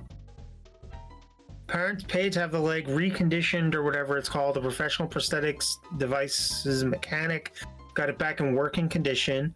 Woman got her leg back as well as some money in restitution. He's not welcome at my home with or without any prosthetics for the foreseeable future. The woman has a restraining order against him indefinitely. Zaffer, are you in the chat? This is literally an episode of Sopranos. Where there's the Ukrainian or Russian. Yes, there's the Russian. That dog says a leg too far, which is really funny. There's the Russian girl, and she's one-legged, and it's the Ukrainians. The Ukrainian gangsters steal her leg. Or no, it's Janice. It's fucking Janice steals her leg. Janice steals her leg out of spite because she's getting too close to Tony or something. I forget. Didn't we have a missing leg beyond belief today too? Do we have one today? The comic, the sit-down comedian. Oh was that today? That wasn't today. No, was that yesterday? It might have been yesterday. I think that was today. Oh my god, today's missing leg day. Janice and the Ukrainian caretaker. Never skip leg day. Never skip leg day. That is so insane. Okay, Ma Soprano, yeah, left her care winner records. Yes! Janice wanted Yeah, Janice wanted to find the quote-unquote like hidden money in her mom's house, and the Russian woman was taking care of the mom, and Janice stole her leg. Why did he steal the leg? We won't know why in this post. Why he stole the leg? Because he wanted to get a reward for returning it, so he stole it and then returned it, question mark? I'm so confused about the bullet point that says managed to avoid being charged with a sex crime. Where did that come from? Yeah, there's some stuff we're not knowing. Yeah, we're not being told. Did he like break in and like do something? Like steal her leg? Yeah, man, he's a real leg guy. Yeah, real leg people. Yeah, how did your brother get this woman's leg? How did we know her? He was dating her, a friend. Yeah, that's what I'm saying. This update did not answer all my questions. Dissatisfied Redditor right here. I have so many more questions. All of yours plus. How was this a sex crime? Why did he take the plea deal? Why did he get it taken in the first place? Seems like being a hero, isn't it? Is he getting mental health treatment? I'd taken the leg in hopes of persuading the woman to sleep with him after he, the hero, has found the leg and returned it. Oh my god. Oh I'm so my confused. god. There's so many layers to this. This is insane. Ah, that's nuts, dude. That's insane. What the hell? What the hell? Okay, all right. Let's do one more. Let's do one more. At least one more. Let's see. What's the next best one, Wolfie? Wolfie, give us the next best one. The dumbest person you ever met, I'm curious about based on the title. Let's see. Okay, Wolfie's gonna find one. My ex lied about having trying to be called heartless for not staying with him in his quote-unquote time of need. Okay, Wolfie says, oh, okay. Gaycation? It looks like who's the dumbest person you ever met is the same as the first one called Kevin. Oh, that's also Kevin? Okay. Yeah. Wolfie says, let's do gaycation. All right. Let's see. So. Mine 9. My 40. Oh, this is a good long one. Okay, here we go. We'll lock in. We'll both tackle this one here. I'll start. Oh my god. Oh my god. This is Sky. Keep scrolling. All right, we're gonna tackle it. I'll do the first part. You do the second part. Okay. Jesus Christ. All right, buckle in. Buckle in, chat. Buckle in. This is a long one. Make sure you buckle in. Okay, ready? My 42 female husband, who's 42 male, has informed me he intends to go on a quote-unquote gaycation with his brother-in-law, 35 male, in Ibiza. Is that how you pronounce it? Ibiza? How do I handle this? Okay. This person is not OP. That's OP. Originally posted relationship advice. Okay. Trigger warnings. Okay, yes. Infidelity, internalized homophobia, accusations of. Okay. Original post. Hi there. I really wish I didn't have to make this post, but here goes. So, me and my husband have been happily married for about 16 years, give or take. We both have stable careers, good family life, and are fairly fortunate despite the cost of living racking up in the UK right now. We have 2 boys, 15 and 10, and up until this Sunday, we thought we had it pretty good. We argue sometimes, of course, but never gotten it too bad. And we have a pretty decent sex life with some exploration, but I won't get into that. Oh, honey. Long and short is, on Sunday, just after I drop our boys at our friends, hold on, I got hair in my eyes, I got cat hair in my eyes. Just after I dropped our boys off at their friends, my husband asked me if we had the house alone, and more importantly, do I have a minute? I said yeah, and he sat me down and then got out this printed poster for some sort of orgy and started explaining to me the concept of a gaycation. What? Yeah, they're just cave diving, you know.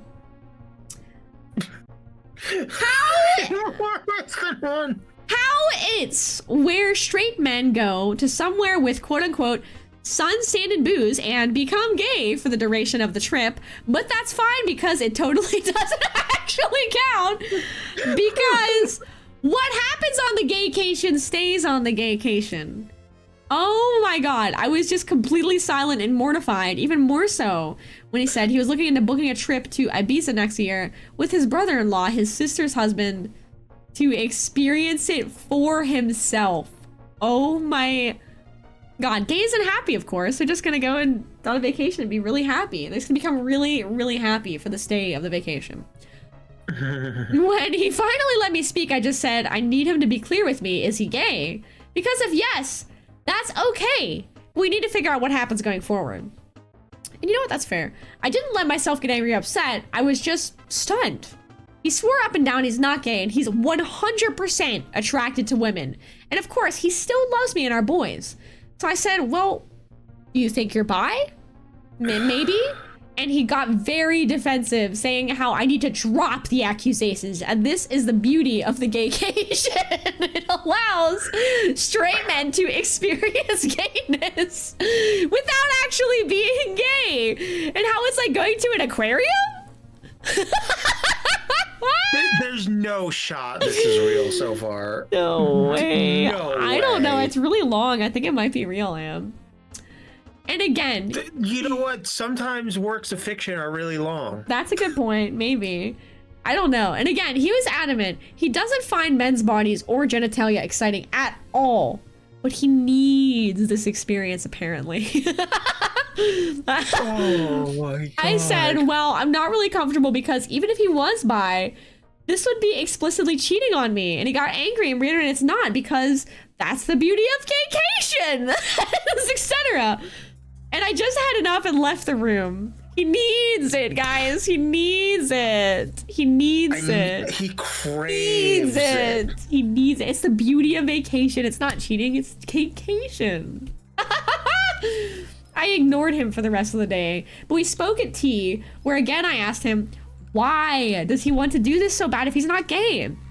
He said how he's interested in how gay men's lives differ to straight men's, and that unfortunately, once the gaycation begins, it's simply impossible for a man to resist. He must surrender himself, mind, body, and soul to the gaycation or be destroyed. He's gonna get destroyed either way. Where's my... Oh my God. Oh my God. I really can't put into words how surreal it was because he was speaking so matter-of-factly, and he again insists that this is a thing that straight men do all the time and how he's actually doing it a bit late. I just said to him, if he has any love for me, then he can't go ahead with this, and if he does, the marriage will be dead. We didn't speak anymore after that. Since then, he's mentioned no more of it, but somehow, and this is what scares me a lot too, that decision genuinely seems to be tearing him up. Super Chip! Thank you for the sub! Resubscribed for 5 months. Thank you! Thank you so much! Thank you! He didn't go into work on Monday and only went in half a day yesterday because he told them he just felt too ill and he just looks distraught every time I see him. I really don't think he's wholly gay, though I could absolutely believe he's bi, but I'd rather we talked about that in a healthy way rather than this incredibly weird denialism that's going on a sex holiday to Ibiza.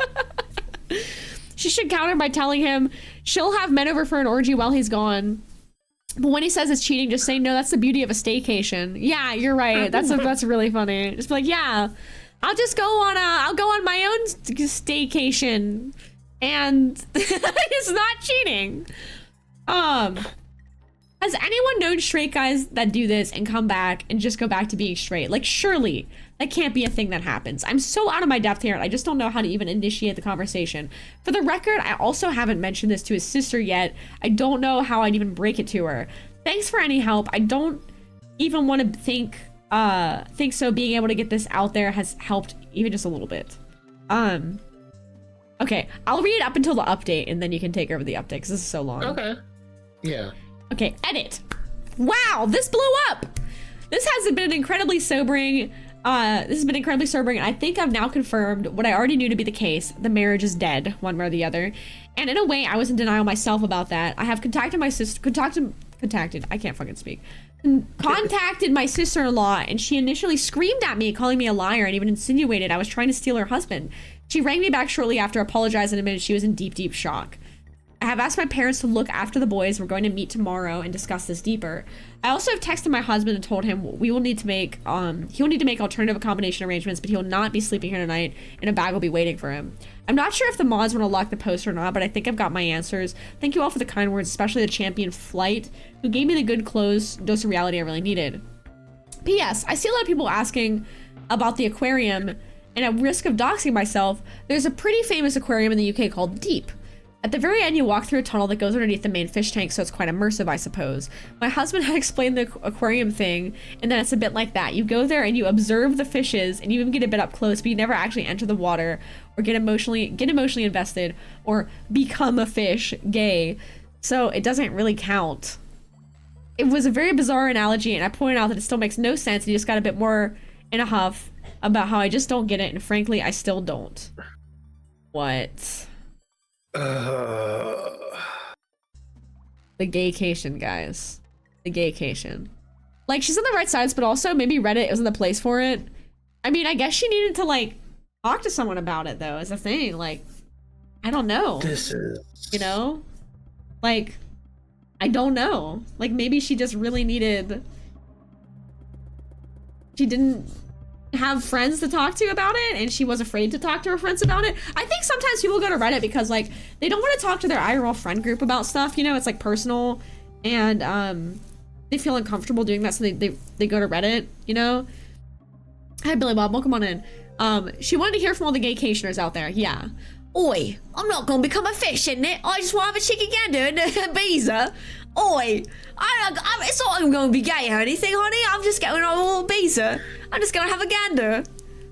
It's not like I'm gay or anything. Oh my god. All right, there's another update, which is whack. Am, do you want to... This update's really long. Do you want to split it up? No, it should be fine. Okay, go ahead. Update. How much further? Oh god, this is like the next day. The next day, okay. I need music. So when I last posted, I'd contacted my husband to tell him he wouldn't be staying at home tonight and a bag would be waiting for him. As you can imagine, we argued quite badly. Okay. I won't go into the specific details, but no, I'm 100% on board with the fact, at a minimum, he's bi. Might even be gay altogether. We've had arguments in the past, but I've genuinely never seen him have such a childish tantrum before. Screaming about how I just don't understand the gaycation. Absolutely despise that phrase now. And insinuating that I'm actually homophobic because I refuse to allow him to participate in this cultural exchange with the gay community. What? I'm just going on vacation. Why are you getting all your knickers in a twist? I'm just trying to go observe. It's not like I'm actually gay or anything. What's wrong with you? Of course I love you. A lot of you said to ask him if it'd be acceptable if the roles were in reverse. And I did say, would it be acceptable if I went and slept with other guys during that week? Like fucking clockwork, he was very angry and offended, saying it's completely different because a gaycation means nothing, and what happens on the gaycation stays on the gaycation, etc. So it doesn't actually count, whereas I'd just be straight up cheating. Okay. Well, I turned it around on him. No, but you see, what happens in Manchester stays in Manchester. It doesn't mean anything. It doesn't count. It's like bird watching. And I think I got through to him because he went all quiet and then started crying, admitting the thought of me sleeping with another man was destroying his heart. But relationships need sacrifices, so agreed, while in tears, that while he goes on the gaycation, I'll get 1 week in Manchester to do whatever I want. He doesn't want me to, but that's fair in a twisted way, he supposed. What? I told him to get out of my house. Thankfully, he left without a fight. Oh my lord. He's so attached to the gaycation that he's like, all right, fine, you can go have sex with a bunch of guys while I'm also having sex with a bunch of guys. You go to bed? Preferably different guys. Hang on, you can keep reading. I'm gonna listen really quickly. I'm gonna go say goodnight to Danny. I'll be right back, 1 sec. I know it's incredibly petty, but I also drained the joint bank account, legal in the UK, so he couldn't try to use it against me. About an hour later, I got rang up by his mom, my mother-in-law, who just screamed and screamed at me about being a cheating whore, how I was horrible, what about the kids, etc. When I finally got my composure back, I just said, ask your son about the gaycation. Obviously, at first she got angry, but I said, no, just ask him about the gaycation. He'll explain, but she called me a fucking joke and hung up. Later on, getting into the evening, I got another phone call from her in floods of tears. She was very apologetic, and I told her she doesn't need to be the one to apologize. She was so upset she put my father-in-law on the phone, who, while he sounded calm, I could just sort of tell he was on the warpath. Again, very apologetic, and he said he overheard that phrase, asked my husband, and husband initially said, no, it's nothing, before explaining how it's a modern thing men do, etc., and gave them the same spiel about how what happens on the gaycation, men cannot resist the gaycation, how a man must just surrender to the gaycation, etc. Father-in-law just said they told him to leave or they'd call the police, don't care where he goes, but he wasn't staying there. That's okay, that's kind of shitty. Husband tried to call me while I was on the phone, but I just ignored it, and father-in-law just said he was so sorry for me, and they have my corner in this, so that's one thing. Told them to be there for their daughter because it sounds like brother-in-law is involved. Husband didn't tell them that. And father-in-law said he had to go because he was so angry. Oh my god. This is a lot. I got a text from my husband after the phone call, which was all weirdly rambly, saying about how I'd abused the gaycation to destroy his marriage and destroy his life, and again insinuated I and his parents were homophobic for doing such a thing. Told him we'd talk when he grows up and blocked his number. I took a day off work to have the locks changed this morning, so that's 500 pounds gone, but whatever. At least I know he won't be coming back. We're going to look now into how to proceed with a divorce, and then we'll move from there. Oh, of course, there's also the brother-in-law. I haven't yet met with my sister-in-law. She was in such a state and has taken this far worse than I have for reasons that'll be clear soon. We're going to maybe try tomorrow, but we did talk over the phone, and I eavesdropped on the conversation with her husband, where she put her phone on speaker and I went on mute. Her husband got home earlier. She made him come home, told him there was an emergency, and just said to him, can you please explain what a gaycation is?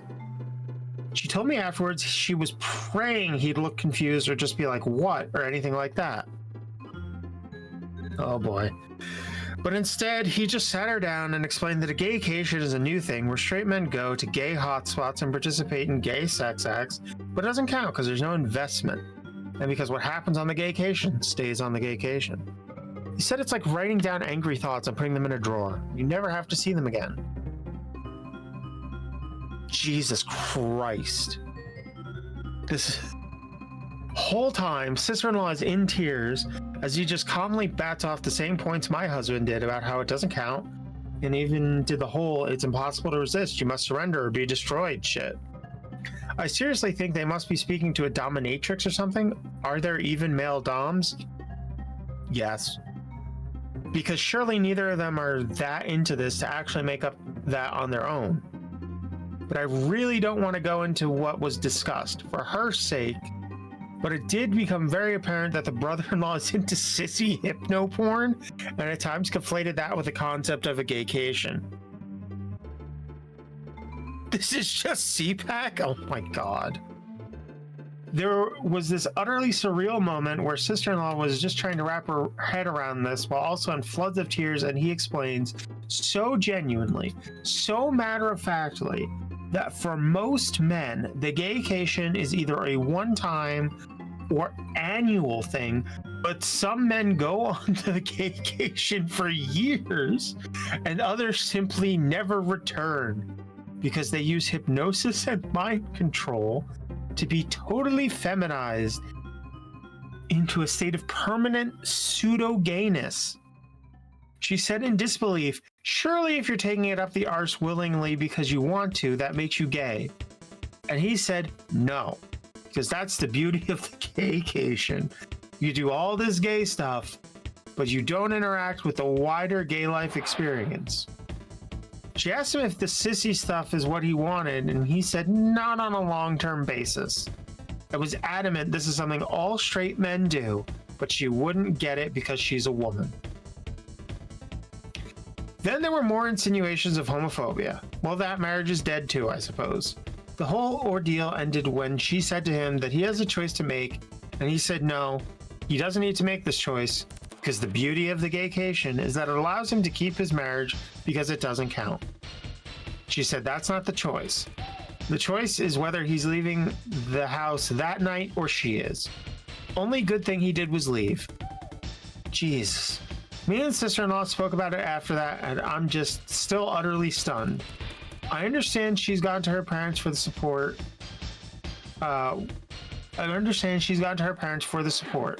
What exactly did we do to have our lives destroyed in such an abrupt, bizarre, embarrassing way?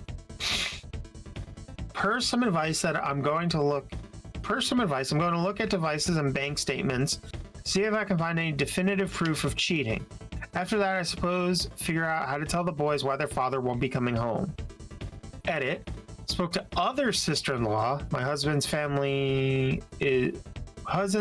older sister, him, younger sister, original sister-in-law, and gave her a skimmed down version of it.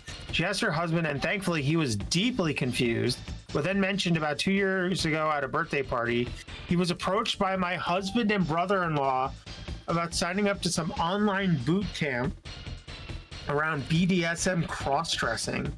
Okay, I'm back. They were taking the piss out of him, so told him to fuck off and never really thought of it again. I have been listening to this in my headphones in the other room, and this is absolutely fucking insane. Okay. Oh my god. I have to speak quiet because Danny went to bed, so okay. You don't believe this anymore? Or be destroyed. Like, you will be the gay. This is, but only on a temporary basis. So this is insane. This is just absolutely insane.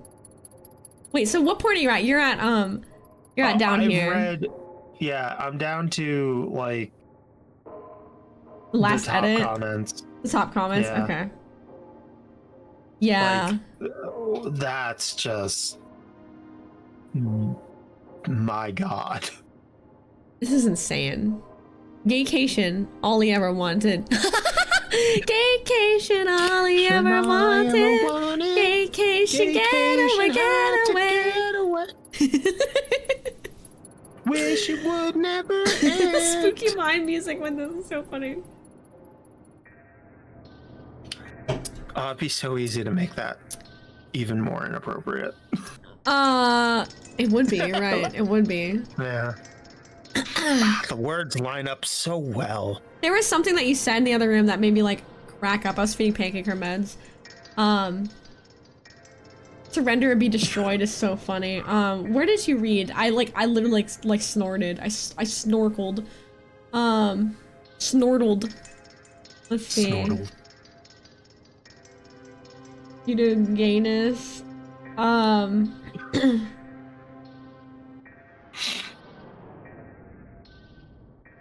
Gaycation is a new thing where straight men go to gay hotspots. This is insane. Totally feminized into a state of permanent pseudo-gayness. This is a link about gay tourism. Link is safe. So wait, there is gay tourism? Oh my god. This is a thing that actually exists? This is the gaycation.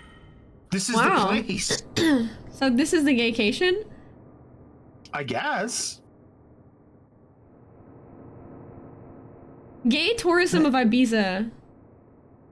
Thanks to tolerant environment of the island, hippie culture made their home in the 60s, living on the LGBT communities incorporating the culture and the movement of the island. LGBT attractions in Ibiza.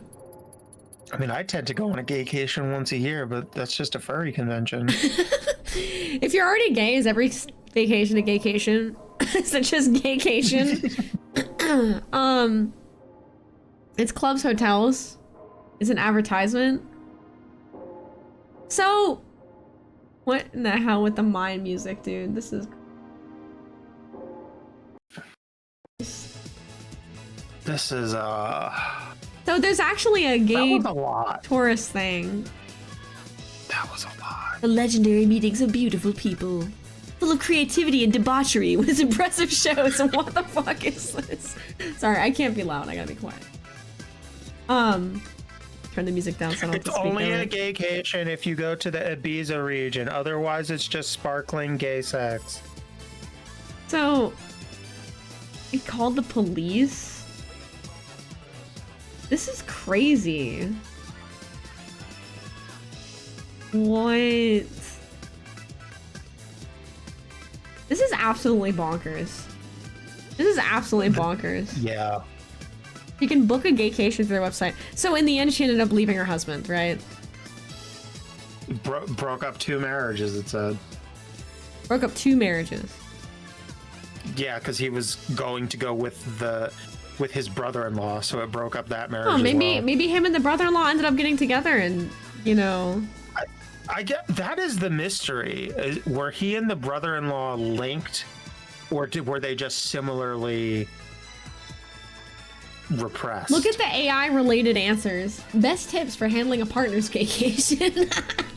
Meaning and my significance of God. gaycation. Updates on gaycation experiences. Surprising outcomes from Reddit advice. I as much as Best I hate tips. AI, I need to see best tips for Yeah, handling a I have to partner's see it. gaycation. Understanding a concept. What is a gaycation? A gaycation is described as a trip where straight men go to a place with sun, sand, and booze and become gay for the duration of the trip.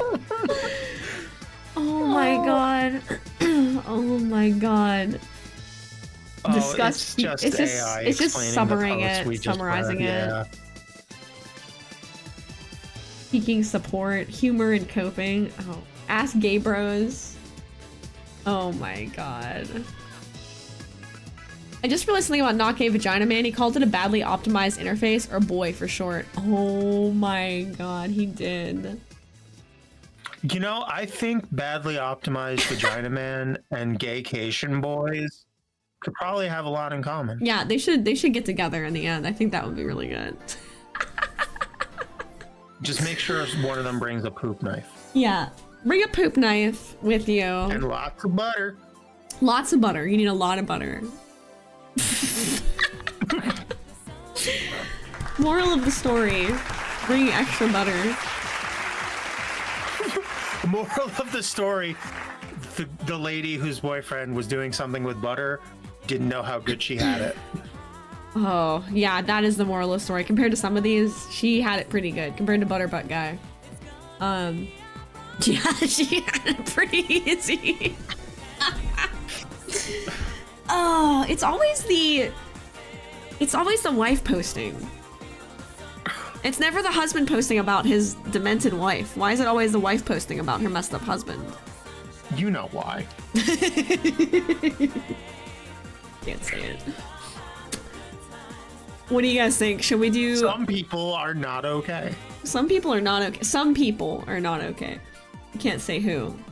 Spreading the butt butter with the poop knife on gaycation? Good time. I was drinking water. Should we do a tier list? Or are we tired and we want to like chill and do like a game or something? I mean, it's up to you. I could be down. I could be convinced to do a tier list. Let's do a tier list. Pink envelopes? Okay, let's do pink envelopes and we'll do a tier list. Am I the asshole for sending pink envelopes? Okay, I can read this one, it's pretty short. So I have no idea what the context of this is, because I don't know pink envelopes. Parents complain about their husband's innocent vacation. Tier list time? Let me read this and then we'll do pink envelopes. Am I the asshole for sending pink envelopes? I have to speak quietly and put my mic closer to my face. I sell Pokemon cards on eBay as a side job. I've been doing it that way before. I've been doing it way before the rush on Pokemon cards was a big thing. When I mail out my cards, I like to send them in different colored envelopes to stand out. The colors are red, blue, pink, green, and yellow. I randomly picked, and using different colors helps you remember who has what order. I've never gotten a complaint before, and I thought it was a great idea. So, when your letter arrives, it's a fun experience instead of just getting a plain white envelope. That is a cute idea. I should steal that from my orders. I had an order for a card that was randomly put in a pink envelope and mailed off to the buyer. About a week or so, I get a message on eBay from the buyer asking me to not send pink envelopes because pink is for girls, and he doesn't want his neighbors to see him carrying a pink letter. About a week goes by and I add more items to my eBay, and this person bought more things from me, about 10 different cards. I don't remember him from all the other orders, so one of his packages gets sent in a pink envelope. I had a lot of orders that week, and a lot of people got pink envelopes along with different colors. I'm also sure one of his other orders was sent in a blue one. He messages me again, furious that I have sent him another pink envelope. He informed me that he would not buy from me again if the envelope was pink. His message also included, "I don't want another pink letter, only sending me color association. Only send me color associated with the American flag, so only reds and blues. If it's on the gay flag, I don't want it." Weird, because the pride flag is a rainbow. And it has red and blue. Yeah, but I digress. He sent other things that he felt were associated with pink that he didn't want to be associated with, but I think we all get the point. So, about 2 weeks later, he orders about 20 cards, which is over the weight limit for eBay standard card shipping, so I broke down his order into separate orders. Cards were bought in different orders of 5, so it was easy to do. I had to buy 3 to get 5. I had to buy 3, get 2 free. I decided I didn't want this person to go without his pink envelopes any longer, so I sent him 5 separate pink letters for his cards. Now, where I think I was being the a-hole was while I was talking to my girlfriend, she defended him, saying he could have been in the closet and you exposed him to his family. Oh, come on, that's a stretch, dude. I showed her the messages where I don't think that was the case, so she changed it to, he doesn't want to be made fun of by his neighbors, and now he will. Oh my god. But now I feel bad that he did not get them sent anymore. But I decided to be petty. So Reddit, am I the asshole? Not the asshole. Who cares? It's a pink envelope. Like, dude. Yeah, this guy definitely goes on gaycations. Pink envelope guy definitely goes on gaycations. Yeah, this is looking at too much. Is it an update? Let me see. Watch the update be like, my wife left me because I sent the random guy on eBay pink envelopes, and now I have no wife anymore. Okay. Do you want to read the update or do you want me to read the update? Let me look at the update.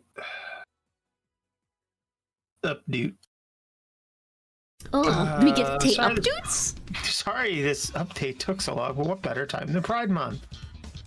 Clarify some things. The cards are safe in the mail. They're in a card saver, penny sleeves, and taped to cardboard, so they do not move. The shipping is way cheaper that way by like a $3 difference. If the total card value is under 20, they can be shipped that way. It's like the weirdest turn. I honestly did not see it coming. So I finally got all his pink envelopes in the mail and decided to complain to eBay about how I was being aggressive and forcing pink envelopes on him. The eBay team contacted me and wanted to either give him a refund or just return the item. Oh my god. I told him if he wants to return the latest items, I would be happy to take them back. So they informed this person that I was willing to accept the return. This man never returned the cards, but claimed he did and wanted a refund. This is insane. Because there was no shipping information, nor did I ever receive a package, I did not have to return the money. He then messages me about how I'm not only ripping him off, but also shoving the, and I quote, gay agenda down his throat. On eBay, when you send a message to a seller, you can also attach pictures if needed for the return process or whatever it may be. He sent pictures of him burning the pink envelopes in his fire pit while sitting in a lawn chair with an American flag in his hand. It was multiple pictures of how American he was. This is conservative behavior. Now I read every single reply to this post, and while I agree I was being petty, I cannot let this go without being petty right back. So I found every order he placed and tallied up to an exact amount. I would say approximately $30. I look online for the LGBTQ plus charities and nonprofits near me or online to donate to. I donated his entire amount to one of them under my name, but I changed the name in the document to his first name and sent him a picture of the donation. I hid it within the message, letting him know that I never received his return of those items with pictures of the pick list I printed out and the donation slip being the last one I uploaded. I have not heard from him since and have blocked him from purchasing. Wait, time out. Wait. So he tallied up all of the amount that this guy bought from him, which is like $30, and then he donated He made the donation to an LGBTQ plus charity, and then told the guy he did it in his name, even though he actually didn't. What? I hid it within the message. Like, no, I never received his return of these items with pictures of the pick list. I print out and the donation slip. The last one I uploaded. I have not heard from him since. So he basically fake donated the guy's name to like screw with him to a charity. He real donated and then faked that it was in the guy's name. Okay, keep going. A lot of you have asked about my girlfriend and why she took his side, and a lot of you said that was not very healthy. We had a big argument about how she is not only taking a stranger side, but a homophobic one at that. Yeah, a little problem. Come to find out, she did not care about this person, but just wanted a justified reason to leave me for her coworker. So that was a twist I was not prepared for. I will not get much into that, but she was looking for any reason she could beyond this to justify her actions. Oof, duh. Oof. Yeah. That's a oof right there. That's a oof. Same guy who sued the hospital where his son was born for his son being gay due to an unexpected large number of baby boys. They were out of blue baby blankets that day, so they wrapped the baby in a pink one. Clearly this early exposure to a gay color was the reason his son later decided he was gay. Yes, because that's definitely how gay babies are made, is wrapping them in a pink blanket. Yeah, this is jeez Louise. This is some serious, like, what's fucked up is that this is so believable that this is a thing that someone would do. Like pink envelopes, like freak out over it, you know? These, I will be honest with you, so like, Danny and I occasionally will order like Magic the Gathering card singles off like eBay, and the dealing with the card sellers on eBay, and I'm sure the people who also buy cards from them, it is kind of unhinged. It's an unhinged community. Oh, I hate selling on eBay. Yeah. I won't do it. Like, I literally have stuff I need to sell, and I won't sell on eBay. Yeah. Like, I have vintage sealed packs. It's bad. It's really, don't do it. I'm like, I don't want to touch eBay. Don't do it. I was told there's some kind of like eBay vault service where you can send to them and then they handle sending to the seller. Interesting. Or sending to the buyer. But we also had a thing recently where we mailed cards to PSA and they got stolen, so. I remember that. You told that you guys never got them back? Never got them back. Sheesh. I'm so sorry. That sucks. Oh my god. Yep. So. San says people need help. They freak out over the smallest things like envelope colors or gaycations. That's the thing. The pink envelope was secretly a gaycation invitation.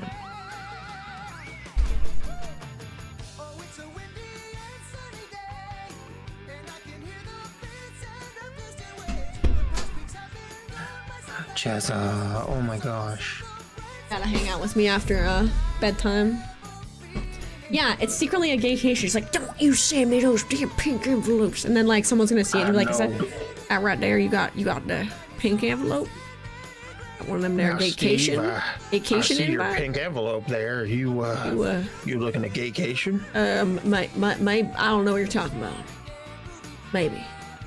Only one time. Only second time. That's it. And I'm done. I promise I'm done. You gotta be careful with them gaycations. Sometimes you wind up permanently in the gaycation. No, you don't. Not right there's the point of gaycation. It's only gaycation. You don't end up permanently gay. No. Not permanently gay. Permanently gaycationed. Permanently gay. Well, it's different than being permanently gay. You ain't gay if you're going on gaycation. I'm not gay. I'm just permanently on a gaycation, okay?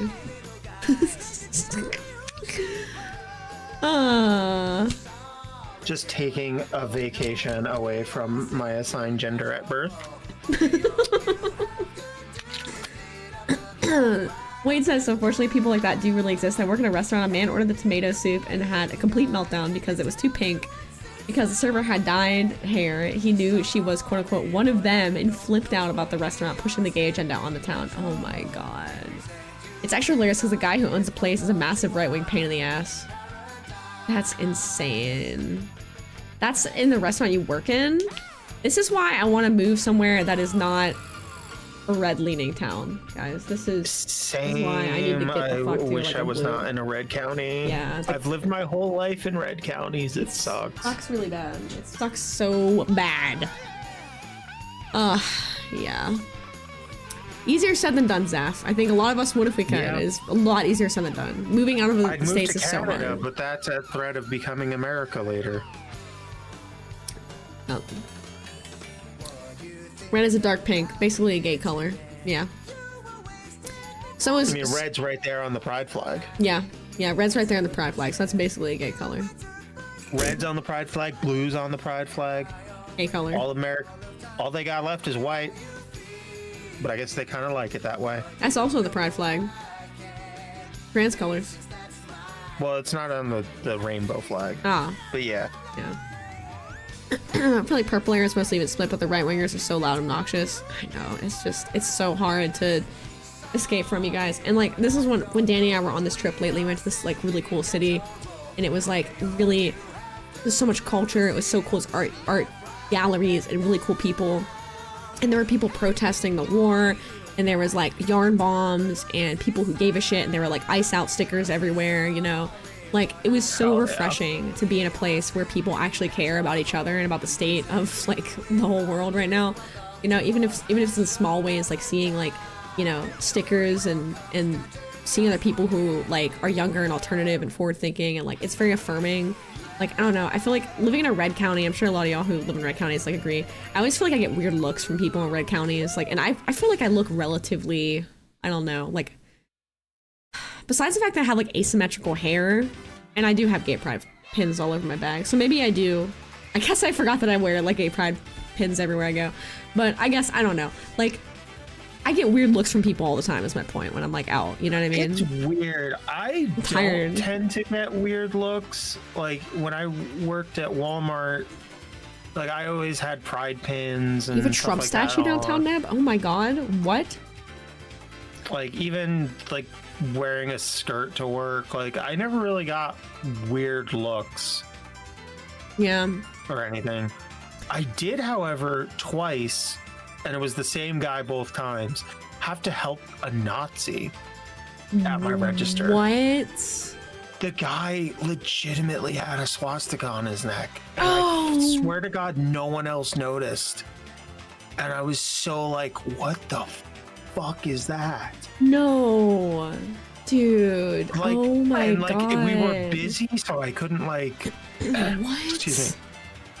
We were busy, so I couldn't like stop and be like, hey team lead, you see what I fucking see? Holy shit, can we like trespass this asshole? You can technically refuse service, but do you really want to be in that point? Because you don't know what that person's like, to be fair. Exactly. Like, they could be dangerous, they could be violent. Do you really want to make a point in a stand to refuse service at some job that you don't really care about to someone who has a swastika on their neck to potentially endanger yourself? Like, to be honest with you, like, oh yeah, it's not worth it. Like, it would have been one thing if like he was mouthy or like anything like that. Yeah. But like he kind of was just standing there. He was with his wife, so I guess two Nazis.